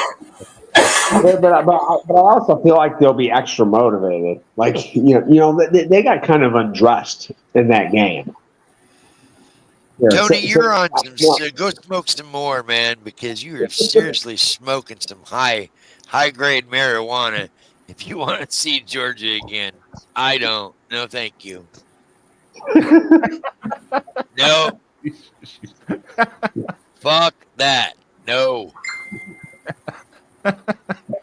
Mike, your sister I'm girl. honest this year, unlike last year when I kept telling Mike, I just want to play Michigan. No, you didn't. Not last year. No, you You'd have didn't. been a fool. Oh, You man. didn't want to play Michigan last year. No. All right. Who you got? Who you got here? Who you got here, Spaz? Marshall against Louisiana. The Raging I Cajuns. thought we were only doing the 7 games that mattered. I didn't know we were doing every. I'm just Tom, going. Dick, and I'm Harry. just going down the fucking list. You fucking shut your mouth. Who the fuck are? Marshall hasn't been relevant since the plane fell out of the sky in 1972. Okay, Wow. first of all, in the 80s, they Wow. were a powerhouse. Wow. Wait, Marshall wasn't that. Marshall didn't have a football program in the 80s. I don't think. Marshall was Not D1. No, not D1. Yeah, no. Exactly. No. They jumped to it was 1AA, and then they jumped to the MAC in like the late 90s, 98. Yeah, I mean, they were up there with like Montana and Troy and what's now North Dakota State as far as like more powerhouse teams at the second to next level. Mike, Mike Hasker in the chat. We bring you the classiest coverage of college football that money can pay for, and no one gets paid for any of this. So, Yeah, we don't get paid, man. We're just. We bring you the classiest stuff here. Sorry, guys. But yeah, Marshall 9-3, Raging Cajun 10-2. I mean, these are those types of games that are always fun to watch, though. Come on. Marshall lost their QB for the season when they played Ohio State earlier that year. Stone Earl, he put a couple of really nice drives together, scored a couple of touchdowns against Ohio State, and hasn't been seen from since. So, So, I don't know. Like, that's what they've got a good program there. They've got a really creative up-tempo offense.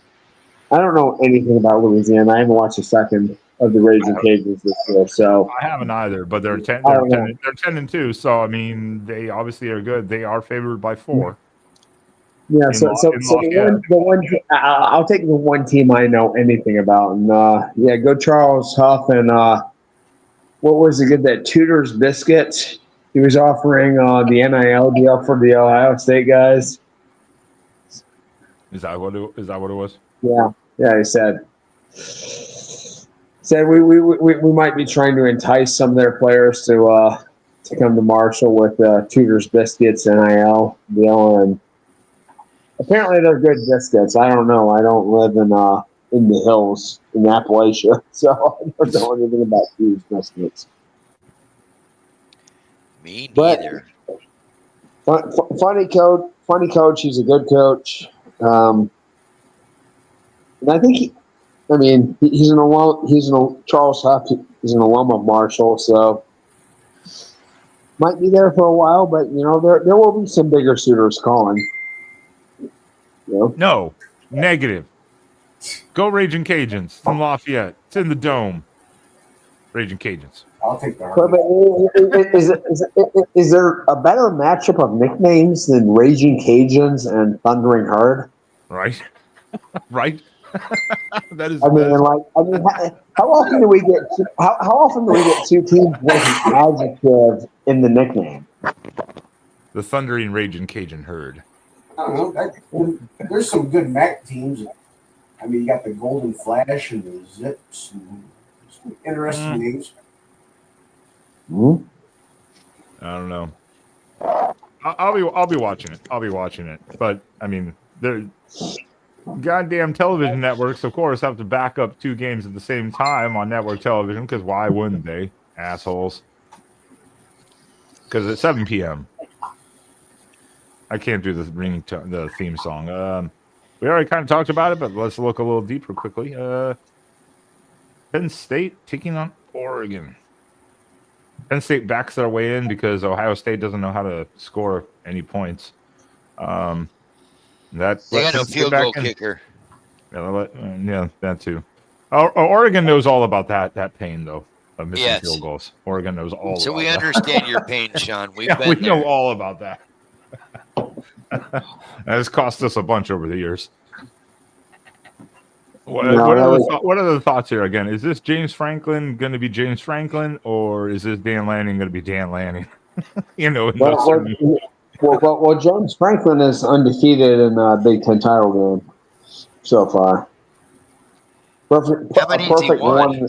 Yeah, I was like, isn't that only one? Yeah, I was like, isn't that only one though? Yep. I was going to say one or two. Yeah, he beat Wisconsin in 2016. Yeah, so. Oh yeah, because they went to the Rose Bowl that year and lost USC. That was But that was a time where whoever won the Big Ten East won the Big Ten. Yeah. Yeah. Well. I mean, Wisconsin had a really good team that year. In fact, Penn State had to make a huge comeback in that game to win in 2016. But yeah, I mean, I think if Oregon can get a lead early, they might run away with this game. But Penn State's going to want to slow the game down. They're going to want to make this a little bit more of a slugfest. I see that completely. I think that's been the recipe for Oregon for the most part. Get a big lead and then just kind of coast the rest of the game and just don't screw it up. But they've had those games in that where they had to battle out Wisconsin, for instance, and have done so. So yeah, it depends on if they can take advantage early on. I think that's going to be a big thing. And other than Ohio State, this is going to be the best running back tandem you'll face this year. So probably want to crowd the box a little bit on this one. Drew Aller, he's kind of fallen below expectations from his arm. But well, the only thing you got to do is cover their tight end. Drew Aller's had a better year. It's the only offense they have. Than expected. That's what I was going to say. Cover their the tight only end. offense they have is that tight end. That's it. He's good. He's their running back, good. their wide receiver, and their quarterback at times. Oh yeah, absolutely. Yeah, you take him out of 50% of the play options, and it's over. I think because I mean, what they've done against USC, didn't he have like almost 200 yards receiving in that game? Yeah, and like 20 receptions. It's like holy shit. He had over 221. There were games like it looked like he was in a movie or something like that. Like, I mean, just like how many guys can he carry on his back and get another 10 yards? He stiff arms a guy. They end up in the third row. Ouchie. I'm gonna have to pay attention this week with Spaz here. I don't know if Penn State has any real injuries, maybe that are coming back or have dealt with a lot. I know Oregon, we're waiting. We got a couple back, and we're waiting on Marcus Harper to come back for the O-line. But the team is getting healthy, so I'm not sure about Penn State's situation. I need to look more deep dive into their team because obviously we thought we were going to play Ohio State. Yeah, we'll have Ted on. So, yeah, we're gonna have Big Ten Ted on hopefully Wednesday, and maybe Locked On Nittany Lions this week also to discuss that. It's gonna be, I think it should be a good game, but that's it. If Oregon jumps out in front, I think it's game over. Penn State, I don't know if they can come back against the Oregon defense, but I think it'll be a close. I think it'll be still a close game. I will do score predictions this week at some point with Spaz and I, but what was I thinking here? Shit, I just had a thought in my mind, and now I don't know what the hell I was going to think. No, but I mean, James Franklin, though, he gets a chance at a big victory that doesn't involve Michigan or Ohio State. Oh, that's true. That's true. Oh, that was the question, and this is also just to you, Sean and Mike, because I don't think Spaz will know, just like I'm not. Who is the maybe? And this is not a trick question because I'm generally curious. Has there ever been a team that has beaten Ohio State, Michigan, and Penn State in the same year? Has there ever been one? I mean, there probably has been, but when? Well, yeah, I don't know. I would venture to say probably not. One thing is Penn State only joined the Big Ten in 1993. 8? Was Before? it 3? Oh, no, 3? Yeah, 3, right? 4, something About like that. that. I mean, And yeah, like, God, Michigan. You know, actually, I think there is. No, I think- Michigan State. Michigan State definitely did. Like in 2015. 2015, yeah. Yeah, Yeah, that Michigan State team for sure did. There's no question. I know that. No. Yeah. I- But Penn State kind of sucked that year. That was Harbaugh's first year. You know, so I was thinking there was one year where they played they were 11-1 and played a perfect Iowa. What was that? Who was Michigan State? Yeah, Michigan State when they played Iowa. Yeah, Michigan. Yeah, that was that 2015 season. They lost to Nebraska that year, and they beat. Yeah, they ran the table in the Big Ten East that season. They would have definitely beaten all of them. The difficulty of those questions, of course, are obviously hard to do because the fact that you had the divisions too later on, where that was impossible because you weren't going to play necessarily one team or the other. It would just be interesting to see. I'm not saying a win, but if Oregon could accomplish that to beat Michigan, Ohio State, and Penn State in 1 year, that'd be quite the I would say that'd be quite the feat. I am happy to play Penn State. I'm happy to play Penn State because then it's like you can just check that off the record. Like, yep, done. We played those teams. You know, like we got to play everyone. So. You have to play all the blue bloods in the Big Ten. Yeah. Tim, shut the fuck up. What did you just do? Get over your crying fest about losing to another recruit? Shut up. That's all right. Like, are we still on? It's only been 2 hours. See the question he asked, and then I said, yeah, none that are relevant today. Wasn't he on for your like 6 hour meme fest last New Year's or whatever the hell that was? I go onto their streams and I say something and he just ignores me. He's like, I don't want to deal with this. Tim knows better. He's like, no, I'm just ignoring that guy. Tony says nobody's beaten Penn State, Ohio State, and Michigan in the same season. No, Michigan State definitely did in 2015. Yeah, I would say, I'm going to have to look it up because I believe it definitely would have been probably Michigan State, definitely, that year. Unless they didn't play one of them that year. Well, that's the other thing. There might have been some other team. I don't know, at some point. It was an interesting question that got brought up, and I was like, that is a good one. I wonder if anyone has actually done it. In 2015, was it actually East and West, or was it that Leaders? And was East and West. Was it East and West? That Leaders and Legends bullshit only lasted for a couple seasons. I'm trying to remember that far. That was like 2011 to 2013.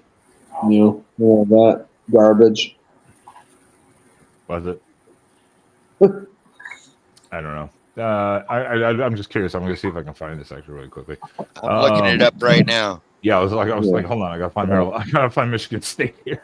I was trying to find so I can find them. That was the Connor Cook team only. Yeah, that was they beat Ohio State 17-14 in Columbus that year. That's the game most similar to yesterday that I can think of. Connor, they had two quarterbacks that couldn't throw up, and yet somehow won a trash, ugly game.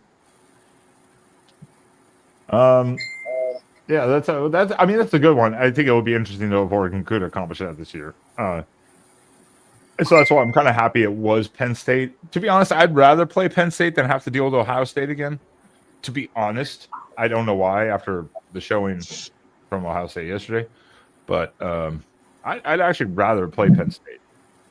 Oh yeah, Ohio State's a far more talented team. Like they're far more talented. They're far more like, at least as far as the roster is constructed. They're more complete than Penn State. Penn State doesn't have any weapons on offense. They got running backs. Other than that, yeah. But they don't have any receiver, and they do have Tyler Warren, who's the best tight end in the country. And yeah, he is better than Love. Warren is the problem. Like you got to take him out of the game plan. You cannot allow that guy. They always find a way to like. Well, especially Cole Nicky. He's a like mad scientist when it comes to this. So I'm like. Even in games where, like, if you have a good coverage plan against them, they'll find ways to get him involved in the game. In 2015, Michigan State beat Michigan 27-23, Ohio State 17-14, and Penn State 55-16. Yeah. That seemed like the most logical one when they went to the playoff that year. And I think that was one where they shouldn't have beat us. That was the fumble with the snap game. Yeah, that was the flukiest play I've ever seen in my damn life. They should have lost at home to Oregon. They should have lost at home to Oregon with Vernon Adams with a broken finger. He overthrew a wide open guy in the end zone with his finger. They should have lost that game too. So yeah, that was the flukiest, or not flukiest, but luckiest team, I will say, in a sense. Yeah. Yeah, they played Ohio State. It was like 80 degree winds in that game. Yeah, you couldn't throw the ball. You couldn't throw the ball at all, and so yeah, and that's how you play the game on the field, though, right? I mean, they earned their spot. They did what they did, but that was an interesting stat I wanted to think. But that's a good one. It's 2015. So then they got into the playoffs and just got absolutely pantsed by Alabama. Skull drop in the first game. They got shut out. It was like 38-0, I think. 34, 38. Exactly. Like that, yeah. It was 38-0. I remember that. It was bad. Dan Antonio was just on the sideline, like, well, that's what happens. Like he was defeated by the second half. He was like, yeah, this is not happening. Well, and if I remember right, Iowa should have beat them in the conference championship game, I believe. I mean, it was a tight game. It was close. Yeah, Michigan State was just that team that year that just, I mean, they got everybody. Yeah, they caught everything, and I mean, again, props them. That's why you play in the field. But I will leave you gentlemen for 2 seconds to talk about the final championship game. Drum. Sean leaves. Drum roll. I don't care. Dabo Swinney. The Clemson Tigers taking on the newcomers, SMU. SMU is favored by 2.5 right now. Yeah, I think SMU wins that one. Clemson's they've been kind of sputtering along. They started off the season horribly. I remember, Georgia just absolutely whooped on them. And then they kind of got a streak of games going where they played absolutely nobody, but they were blowing out absolutely nobody. And they just kind of limped into the end of the season. This Clemson team is not good. I think Dabo might be coaching for his job here.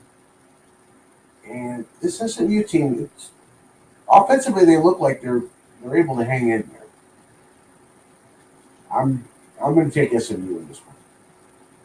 I have to kind of agree. I mean, Clemson defense is still not bad, but that offense has a lot to be desired for. And sometimes they're good, and other times they sputter, like against South Carolina.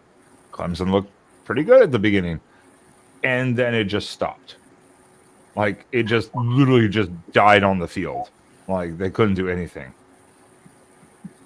So I don't know what their offense is doing. Klubnik is not that good. Sorry. Clemson fans. Klubnik is just not that good. But I'm gonna have to take SMU in this. I think they're just much more creative offensively, and their defense is pretty damn good. I mean, really. It's kind of embarrassing for the ACC to introduce a group of 5 team that this team lost a bowl game to someone in our conference last year. They lost to Boston College in a bowl game last year. I forget whether it was the Fenway or the Pinstripe Bowl. Yeah, a team that comes into the league barely survives a lowly Wolfpack, Nevada Wolfpack team. Sorry, Ben.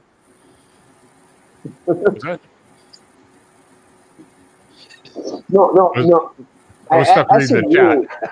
chat. I got distracted looking for stuff. Stop reading the chat. I have to. I'm selecting the chat highlights, so I actually have to read the chat. Yeah, we get a first round game in Columbus. That'll be interesting. Certainly. Yeah, I think this is a good point of. I mean, we got like 5 inches of snow. Yeah, I think that this is why the first round playoff stuff with the home games is going to be interesting because you're going to have teams from the South, unless they're Riggett, teams from the South having to go play up north, potentially in snow, and that's going to be wild to watch the reaction. That's going to be so fun. I think it will be. I mean, not really. Right now, you've got it slated with, Indiana, Penn State, Ohio State going to Tennessee. So, I mean, well, right now we're going to see when the games come. I mean, that's it. Are they going to rig it? Or are they going to avoid? Are they going to avoid conference rematches round one? How are they going to try to do this? Because they're going to do some little finagling here and there. Of course. Because they're not going to let the SEC eliminate themselves round one. They're not going to allow that to happen. And they should. Who wants to see like 3 rematches in round one? Like, does anybody want to see that? When you could easily just manipulate it. Move someone up one more spot so that they don't have to have that. Yeah, you're going to see some finessing from the committee. I mean, remember, the head of the committee is from Michigan. He knows all about cheating. Mike's Jesus like, Christ, Mike, get off the porn sites, will you? Yeah. Porn. Okay, stop paying the OnlyFans girl. She's doing nothing. Yeah. If I'm doing OnlyFans, I'm not looking at a phone. I'm going to look on a big screen TV. No. You're managing the accounts of the OnlyFans girls here. If only this was my stream, I'd have the now you're a man, but we all know Mike is basically the Burt Reynolds character in the Dirk in the Boogie Nights. Yeah. He's basically that guy. Hey, I just wanted to make sure we had Michigan representation. I didn't know that Michigan Man was already here. Yeah, no, you're fine, Mike. You're better. You're better than Michigan, man. You're better than Michigan. Oh, man. Please. He can't talk anything but Michigan. You actually care to talk about football that doesn't involve Michigan. Behave, Jim. Behave. I tried to break up with the girlfriend before the season got good, but oh well. Shit happens.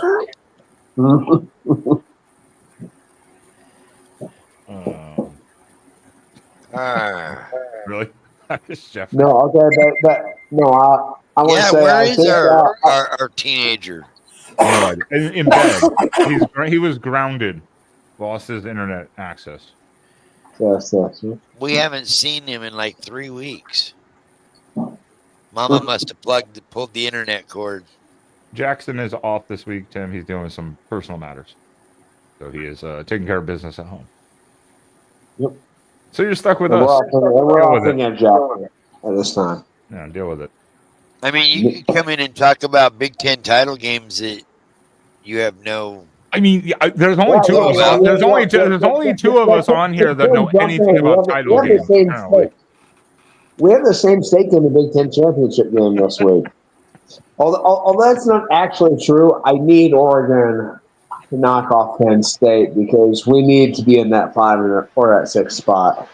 I really, that's very meaningful to me. They might, but I tell you what, if Penn State beats us, We could see Kenny Dillingham versus Dan Lanning in round 1 very easily. That would be Oh, so that'd be a awesome. throwback. I will take the loss. I will take the loss to host Arizona State round 1. That'd be so fun. Dillingham come back to Oregon. That'd be so fun. I want that damn title. Shut the hell up, Spaz. I know. If I remember right, Oregon hasn't historically done good against Arizona teams. Yeah, but that's down only- there, that's only not when up they here. travel. That's only Up when they've here, had we to kill travel. them. Yeah. Up here, we kill them. It's down there that we have issues playing in the desert. Yeah, the desert's a curse. The desert's a curse. Is it wild as I step away for a quick second? But yeah, Tim, that would be great. I think it would be phenomenal. That's what the segue actually into the next little bit. Is it kind of wild, and especially for Mike and Sean, maybe not, but as a whole, as with all the realignment, that you could have SMU, Oregon, Texas walk into new conferences Arizona and State. win a title, And Arizona State. and win a title year 1 in those conferences. Is it kind of a little wild to you guys? I mean, like, It's pretty wild. Well, I mean, I've been immunized to it. Okay, we've had a full like year and a half to 2 years to sort of absorb this new reality. It just is what it is now. Or Oregon's a Big Ten team, Texas is an SEC team. It doesn't feel that odd to me, honestly. It really doesn't.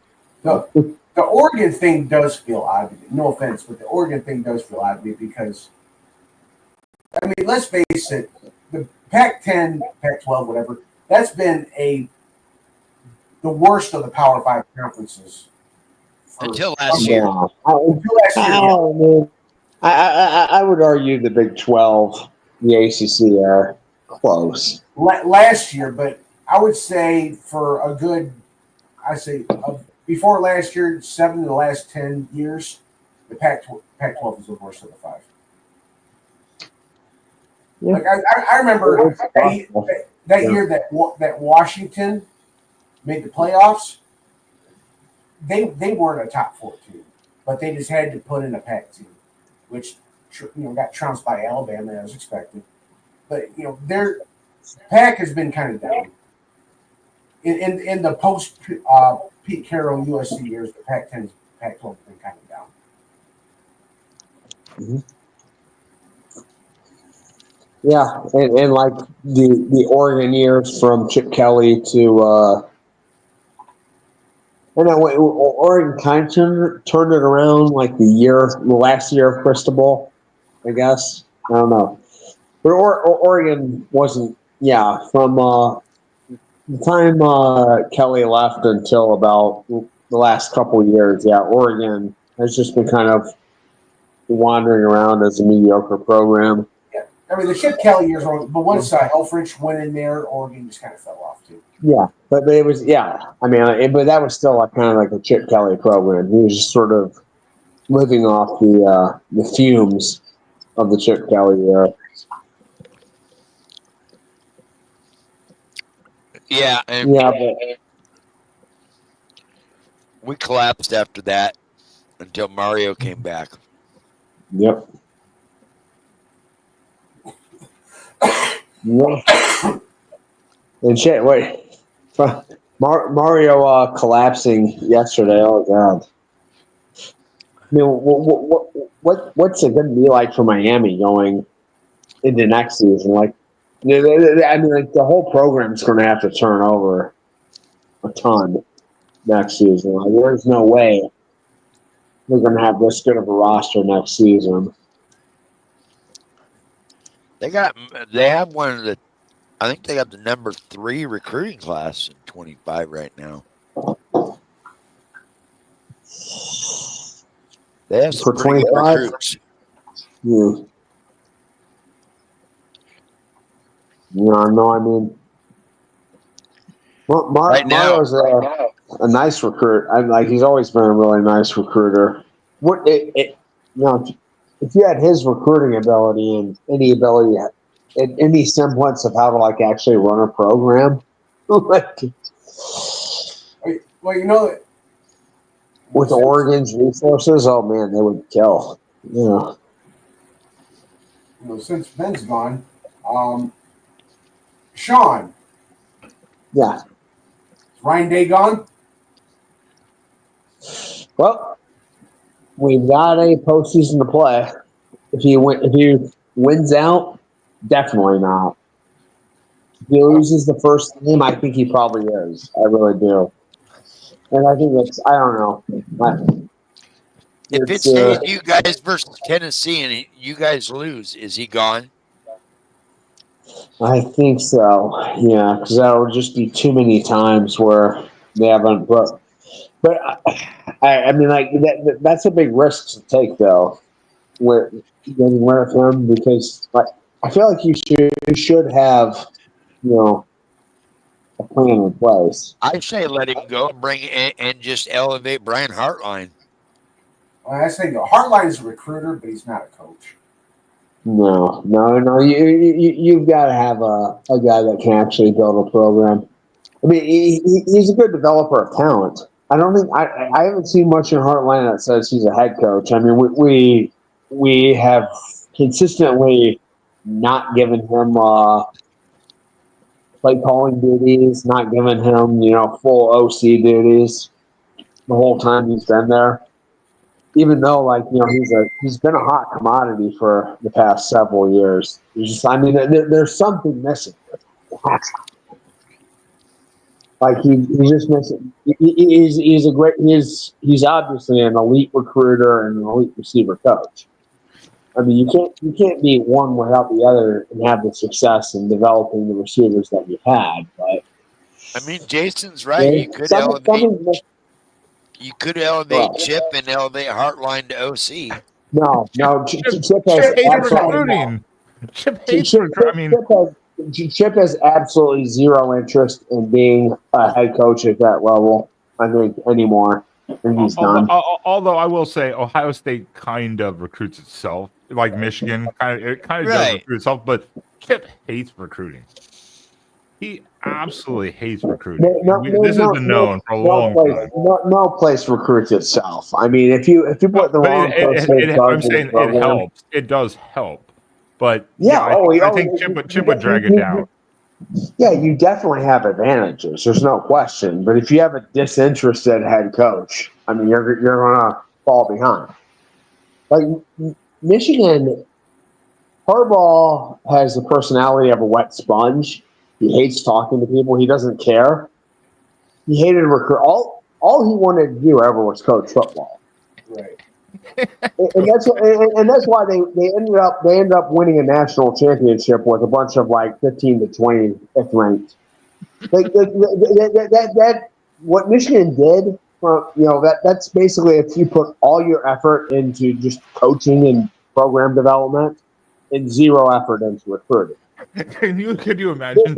Michigan was able, with their brand name, to get good enough talent that if they were maximized, you could win a national championship with them, but they weren't getting elite level players. No, I want to see this. I want to see what Jason. I want to see Ogeron at Ohio State going.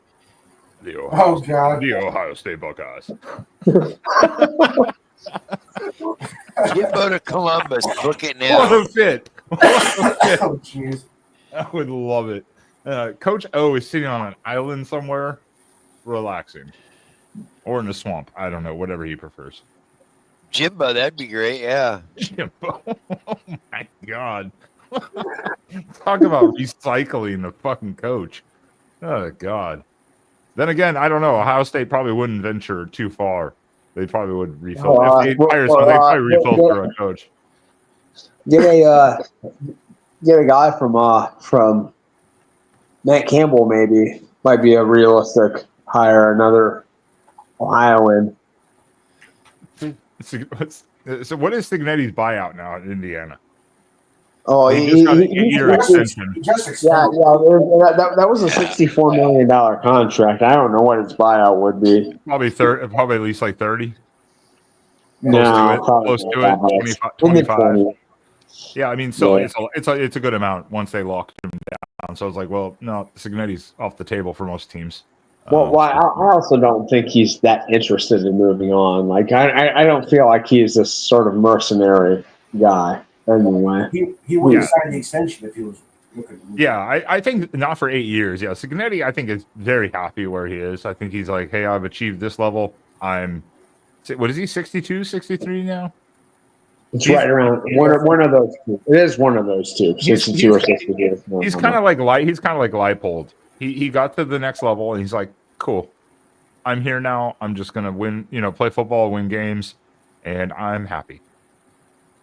Yeah. He doesn't seem like he has the ambition, not necessarily in a bad way, but to like, oh, I got to get the Ohio State job or something like that. He doesn't seem like that type of guy. He just is focused on his program. Yep. No, I agree. I don't think he's leaving Indiana for another couple of years. Prime is going back to the NFL. He's not taking another college job. All right. Well, guys, it's getting late. I got work in the morning, so I'm going to let you guys go. Oh, yeah, like the rest of us don't, too. Sorry. And, plus I'm trying to talk to the girlfriend, too. You guys know that. Your porn bot girlfriend? Yeah, that's her. She's not real. She's just an AI one that just keeps... She tells you all the right things. Oh, yeah. It makes me so horny, too. I can barely stand being here. Yeah, but I got to talk to her, and I'm going to go to bed. So. Wait, she makes you more horny than men? What? Seriously? What? I was pretending to hear that. You guys have a good day. He's like, not going into this, not getting into this in public. It's confirmed. Mike has an AI girlfriend. He keeps texting. Yeah. Just won't stop. So, tell Svetlana we all say hi. God. It was like the phone just kept going off. It was like one of those reactors you're watching, and it's like the smoke detectors going off in the background. You're like, someone give that man a battery. And I changed that damn thing.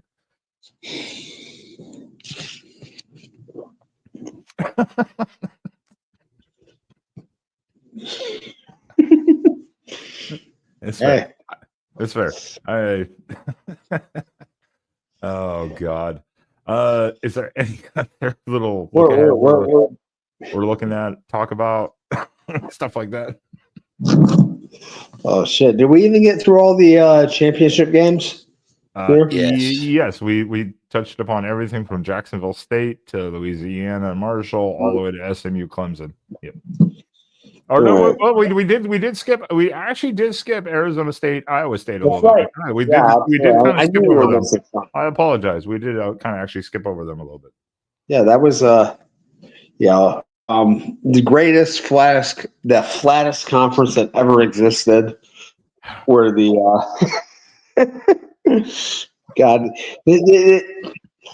I want to make a documentary this offseason about the first season of the 16-team Big 12, because the top two teams in the media preseason poll, a combined 1-17, and the only one win was because one beat the other. It's so bad. The Big 12 has been. It's so bad and yet so entertaining. So damn entertaining. Oh, God. It's unbelievable. Yeah, you got a nice little four-way. Arizona State and Colorado and all them would be where they're at this year in the Big 12. Yep. Yeah, nice little four-way tie at the top for the conference championship. And yeah, two of the teams that were picked at the bottom at the beginning of the season, Arizona State, BYU, both finished among that. And Colorado was only picked 4 or 5 wins. Yeah. But I mean,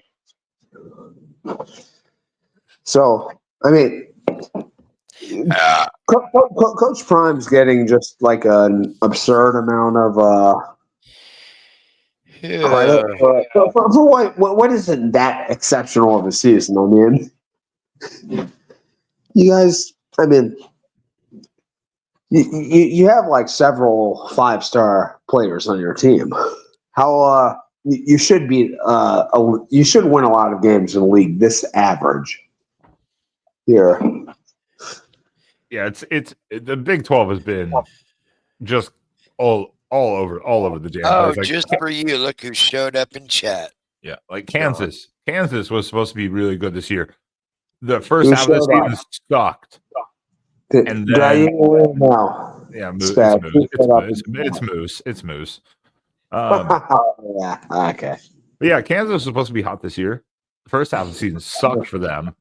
Then they took off and were rolling, and then they just got stomped on this last weekend. So I mean, yeah, you just can't make out what this league is supposed to be. Arizona State has shown up as a strong contender, and Iowa State's at least been decently solid most of the year. Yeah, I mean they're all the same. But I do feel like these two programs have two of the more sort of like solidly grounded head coaches in the league.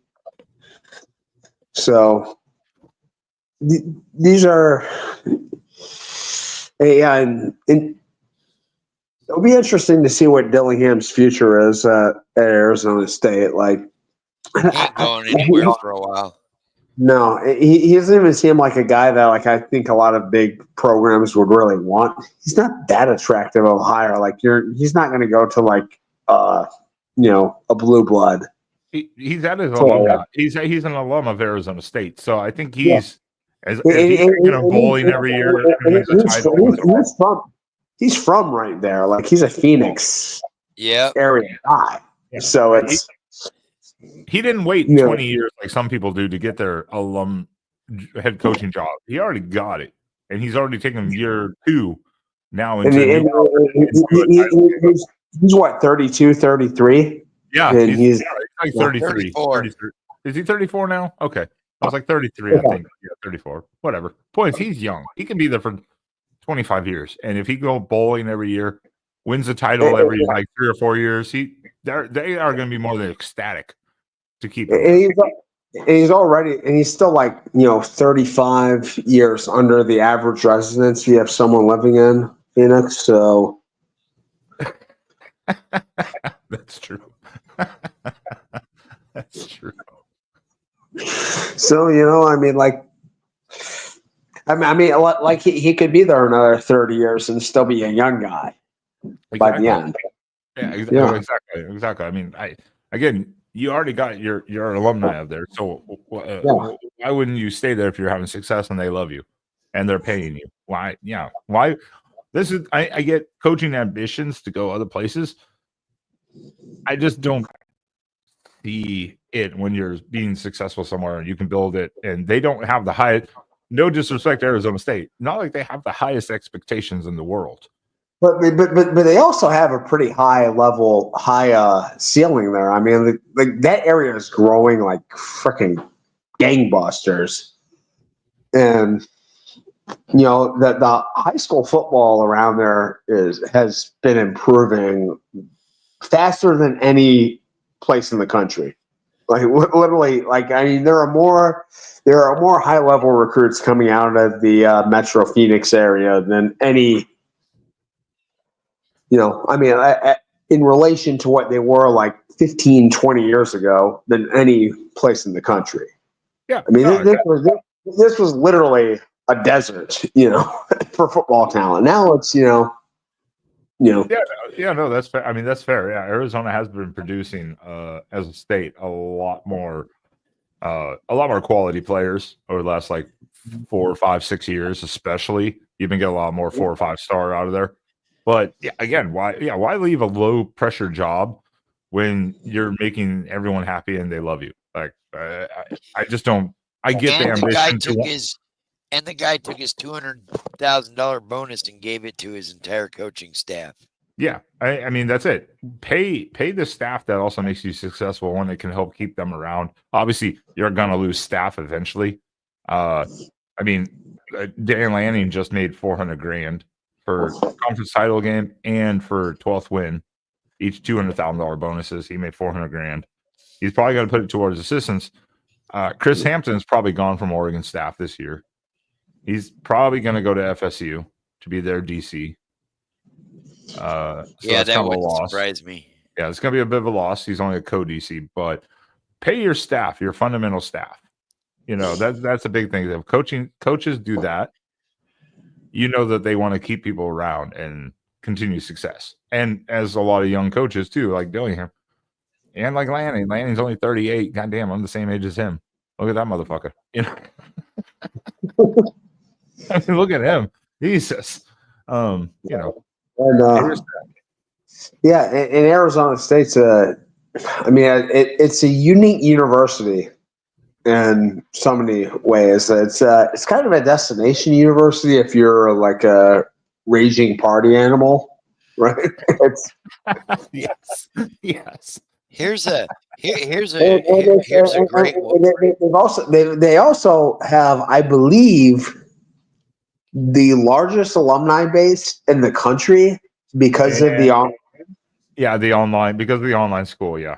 So they're bringing in this insane amount of cash. Yeah, I mean, honestly, the online base is different than the on-campus alums and stuff like that because it is, but it's still like, you know, I mean, like the people that are taking classes online are still paying, you know, $30,000-$40,000 a year to go to school there. Yeah. So this is a tweet that was just put out an hour ago. If I'm Lanning, I hire Ryan Day as an analyst after he gets canned. I get his opinion on every single detail heading into each game, especially the big ones, and then I just go and do the exact opposite.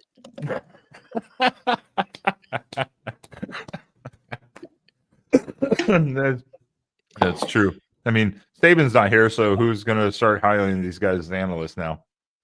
That was Saban's specialty, you know, from he was that was Saban Springs, I called it, the coaching rehab center. Yeah. Sarkeesian. Oh, you need a break. You need to redo your health. Let's bring you in as an analyst. Oh, Lane Kiffin. Oh, you need to be an analyst. You need a break. You need to come hang out for a minute. Yeah, and it just goes on and on.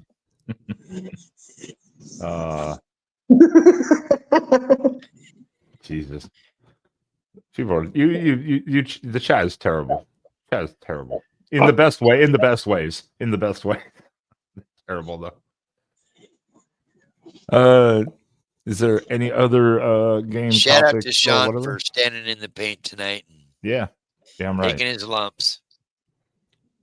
That's what I said. He came on crying on the Oregon show last night, and I was like, the post game, he was like, I was like, I didn't know if he'd show up tonight. Always here. Oh, not here for a long time. I'm here for a good time. So, yeah. Is there any other game topics or specifics want to talk about as we head into this week to championship week? Yeah, so I'm going to be very interested. This is going to be the most interesting week for the playoff rankings coming out. Where do they rank Ohio State in relation to Notre Dame, Tennessee? I think those are that's sort of the 3-team triumvirate that I'm most interested to see how they rank them, because yeah, like I said, the 5 and the 6 seeds are very, very covetous spots right now, because not like obviously the 3 and the 4 seeds are probably going to be a little bit soft. Here, 6, 7, and 8 are going to be interesting. Yeah, I mean, like that's a tougher road if you're coming in 7, 8, or 9. Yeah, it's just, and obviously, I mean, like if they set Ohio State, Notre Dame and Tennessee, however they stack them, none of them are playing this next week, so there's not really any any way to move them up. So, and then, I mean, this seems going to matter a lot. We need Oregon to take care of Penn State. Definitely need that. And probably Texas to take care of Georgia too. You're right in the ways that I think the ranking this week will be interesting to see how they set it up. I think obviously the most interesting will be after the title games to see how they avoid the rematches first round and who gets the home buys. But also that will tell you a lot of information of what they do with who loses a conference game. So for instance, Penn State, if they lose by a field goal to Oregon, do they get the 5th spot? Do they drop? How far do they drop because of that? That kind of, that'll tell you a lot of information maybe of what committee is setting standards on. So that's going to be kind of also interesting. But this week will be kind of interesting to see exactly how this lines up, because everyone looks at the matchups when the seedings come out, and those things.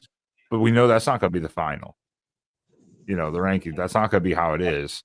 They're going to try to avoid, I think, head-to-head matchups again. Jason, that's the same. Like, if we have 3 rematches in week 1, like, everyone's going to be pissed off, right? Everyone will. But you could make 3-0 rematches just by like fudging it a little bit. And I think that's what I mean. That's what I mean. No one has you don't have the information that they're voting on or they're doing. So they could go one week, it could be this and this team would match off. And the next week, they're like, well, this team went up a spot or dropped a spot to avoid it. Why? And they don't have to tell you. Mm-hmm.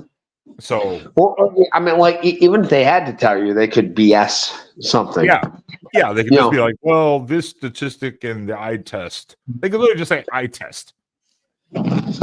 Yeah. That's subjective, to say the least.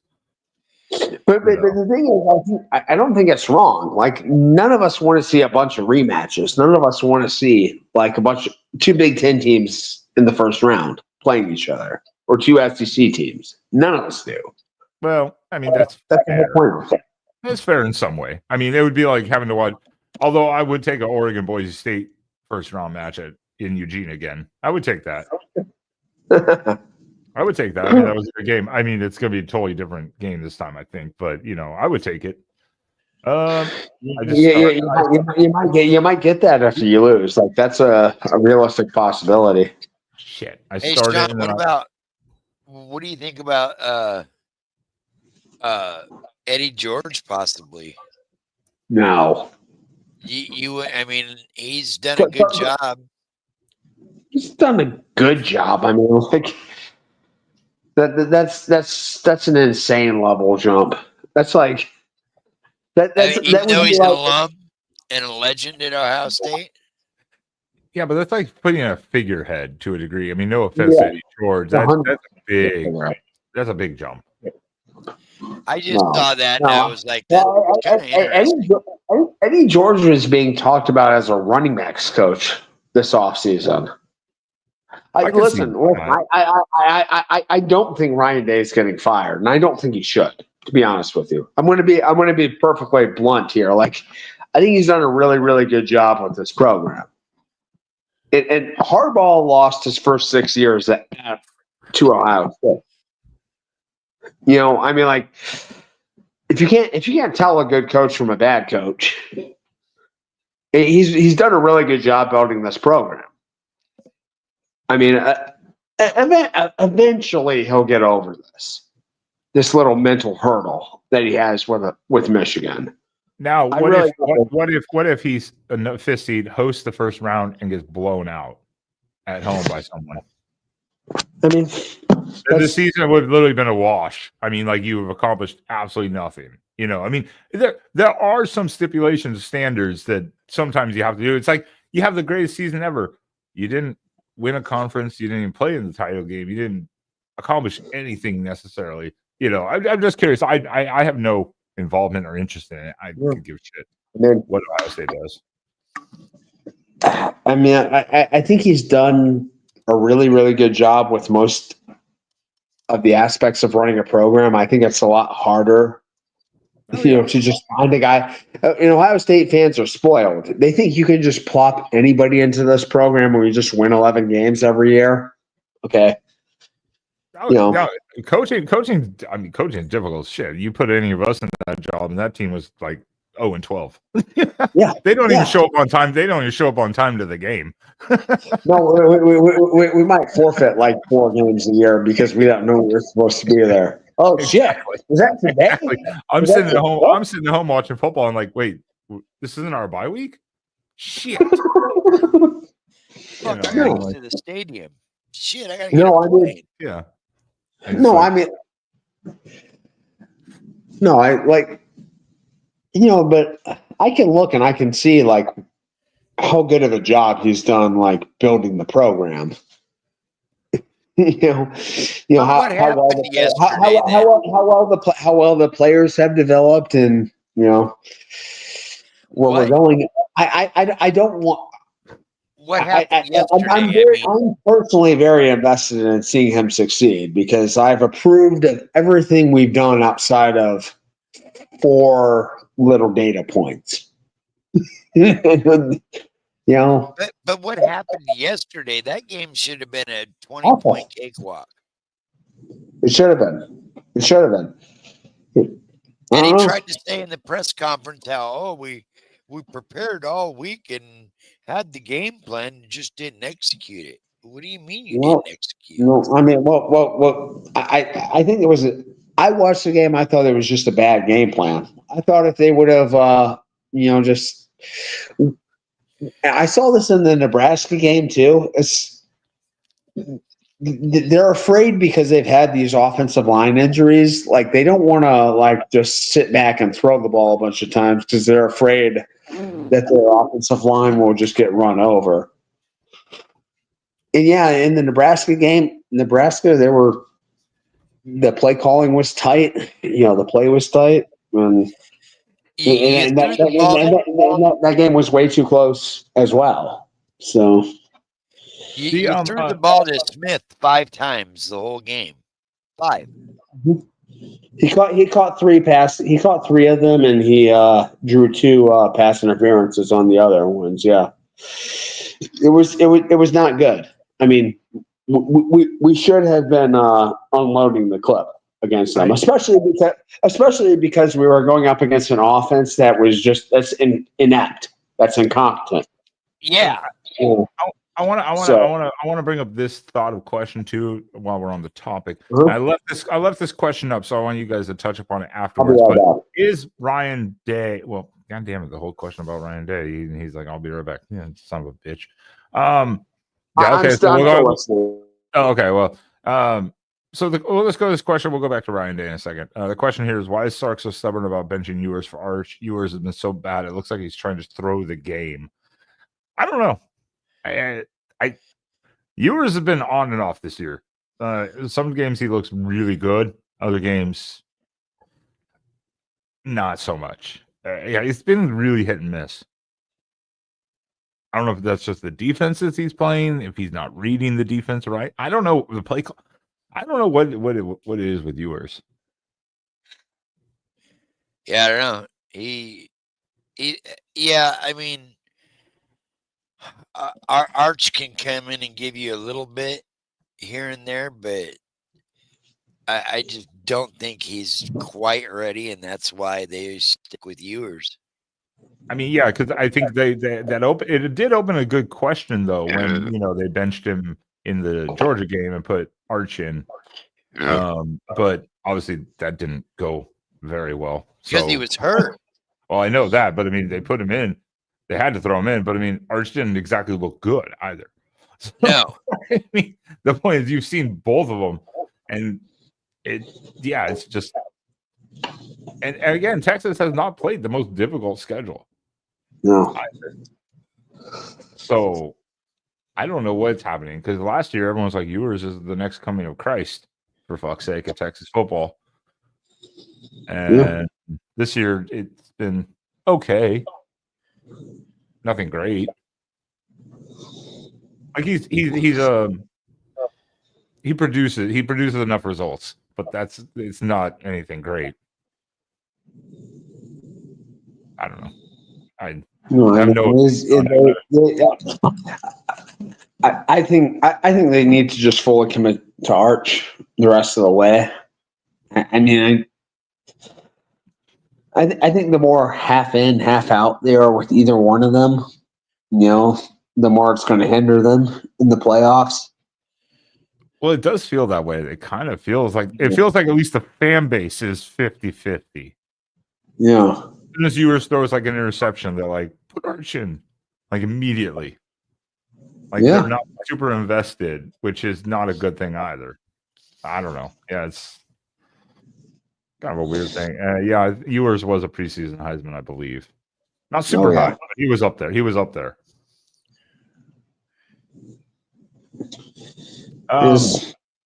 Was that? Yeah, I'm just crazy now that a non-quarterback, non-running back is basically a lock to win it. Yeah.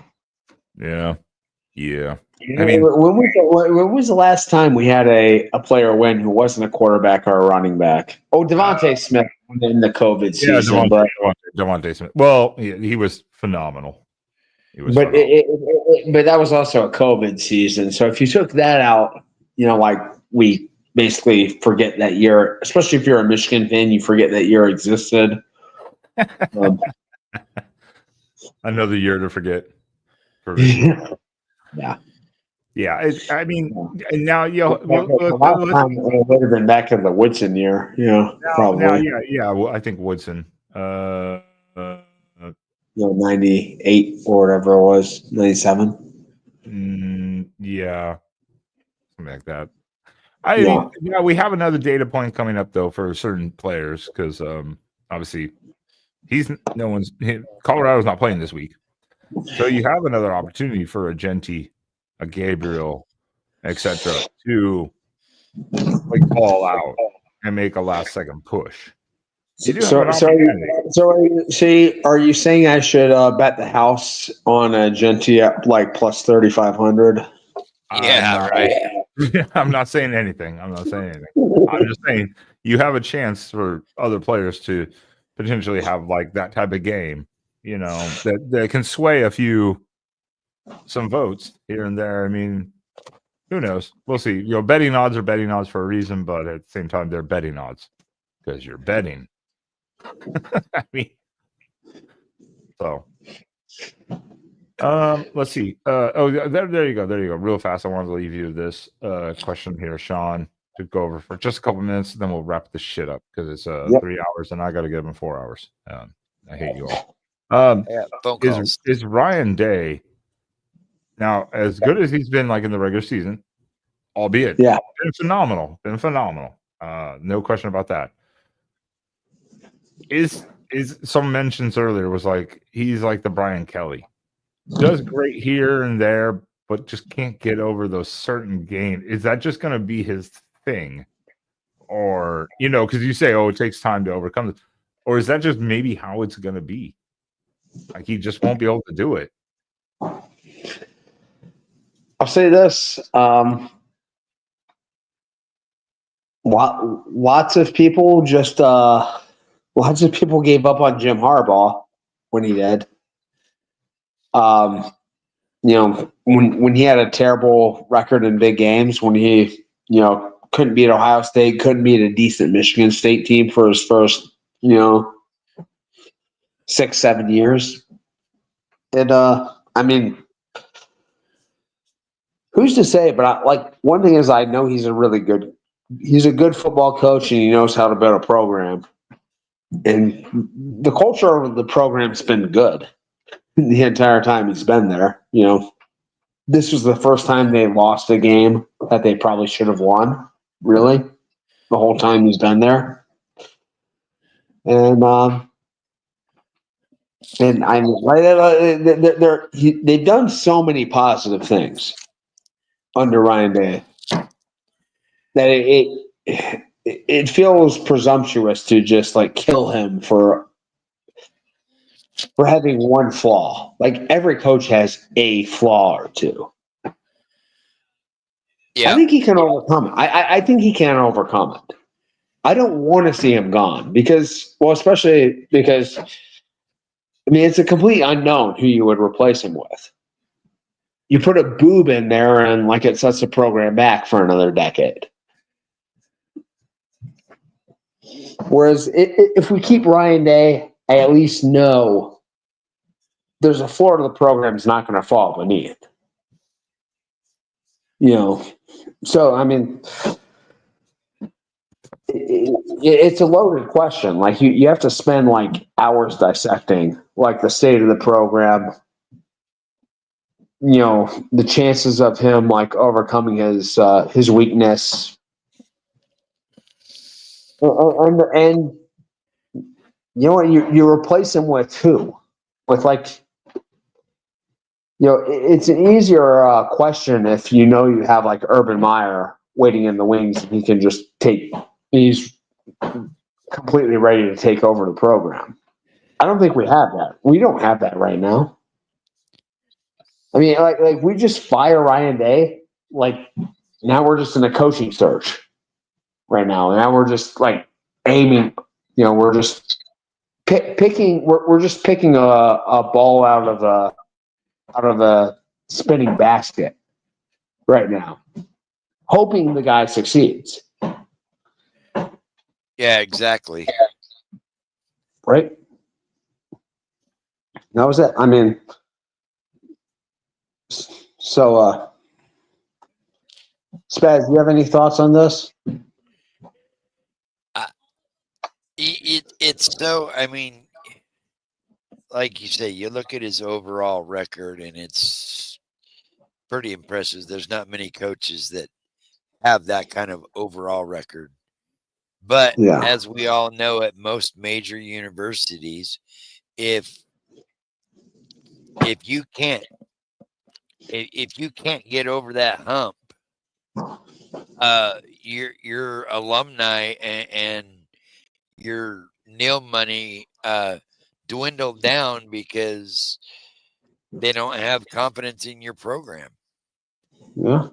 And people stop putting money in. People stop going to the games because they're like, oh, you know,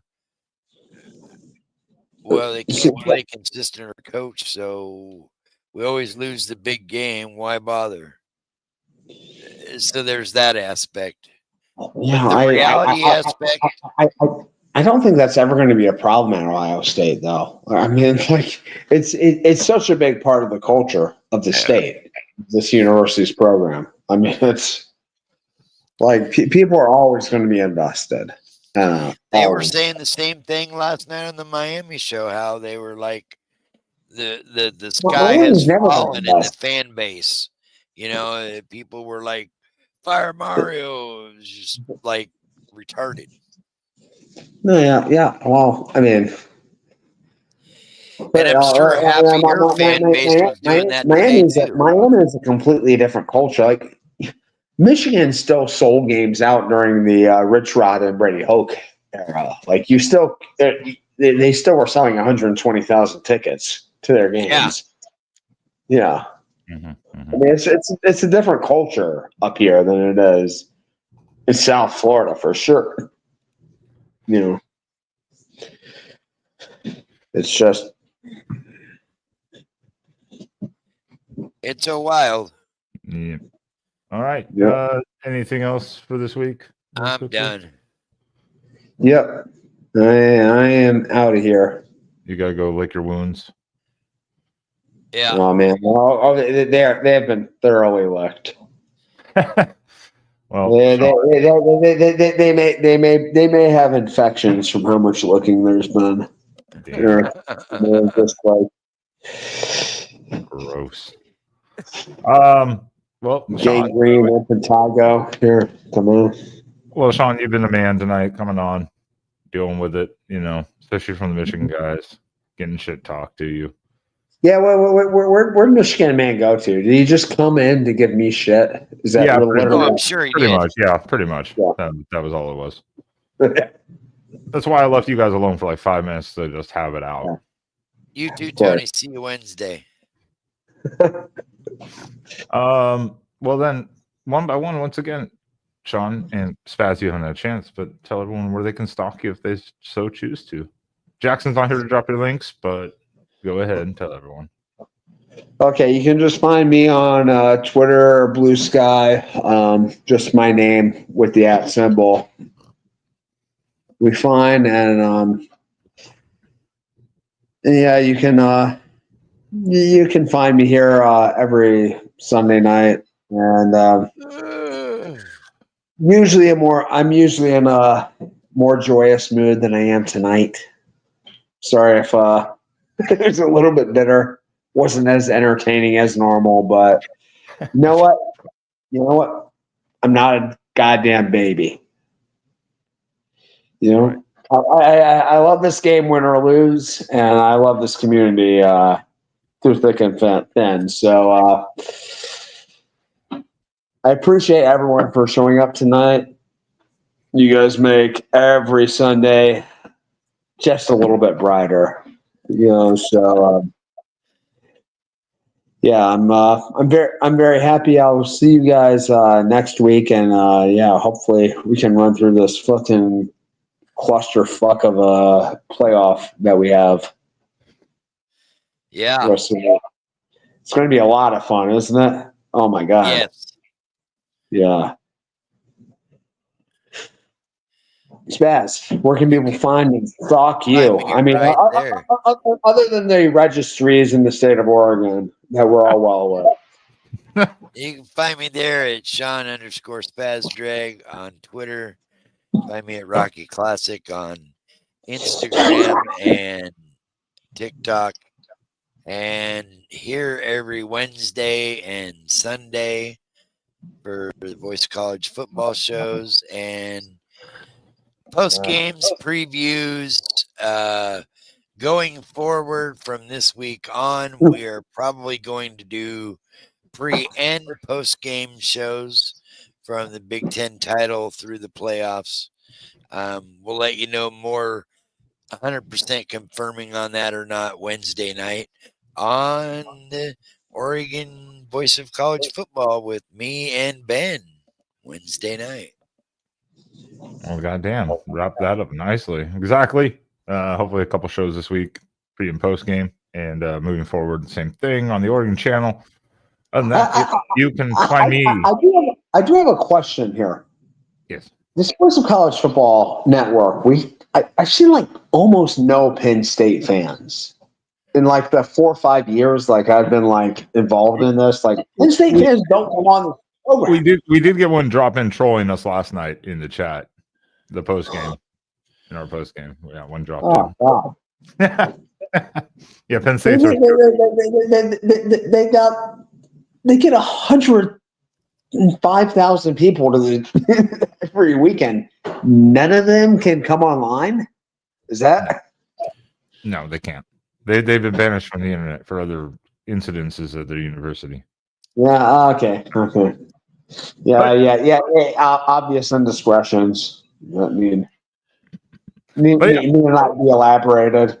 Yeah, exactly. We'll leave it at that. But yeah, find me with Spaz on the Oregon channel Wednesdays. This week, maybe a couple days, and the pre and post game, and moving forward, same thing. If we go forward, how far we go, and all season, and every Sunday night, right here on the After Dark Show, or just check out my shitty channel, Exploring with Ben and Sam, on YouTube, or follow me on Twitter. You know, whatever you want to do, X, Twitter, whatever the hell you want to call it. I don't care.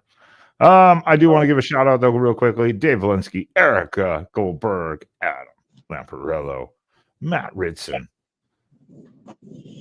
That's it. Thank you for super chats. You guys are awesome. It helps the channel a lot.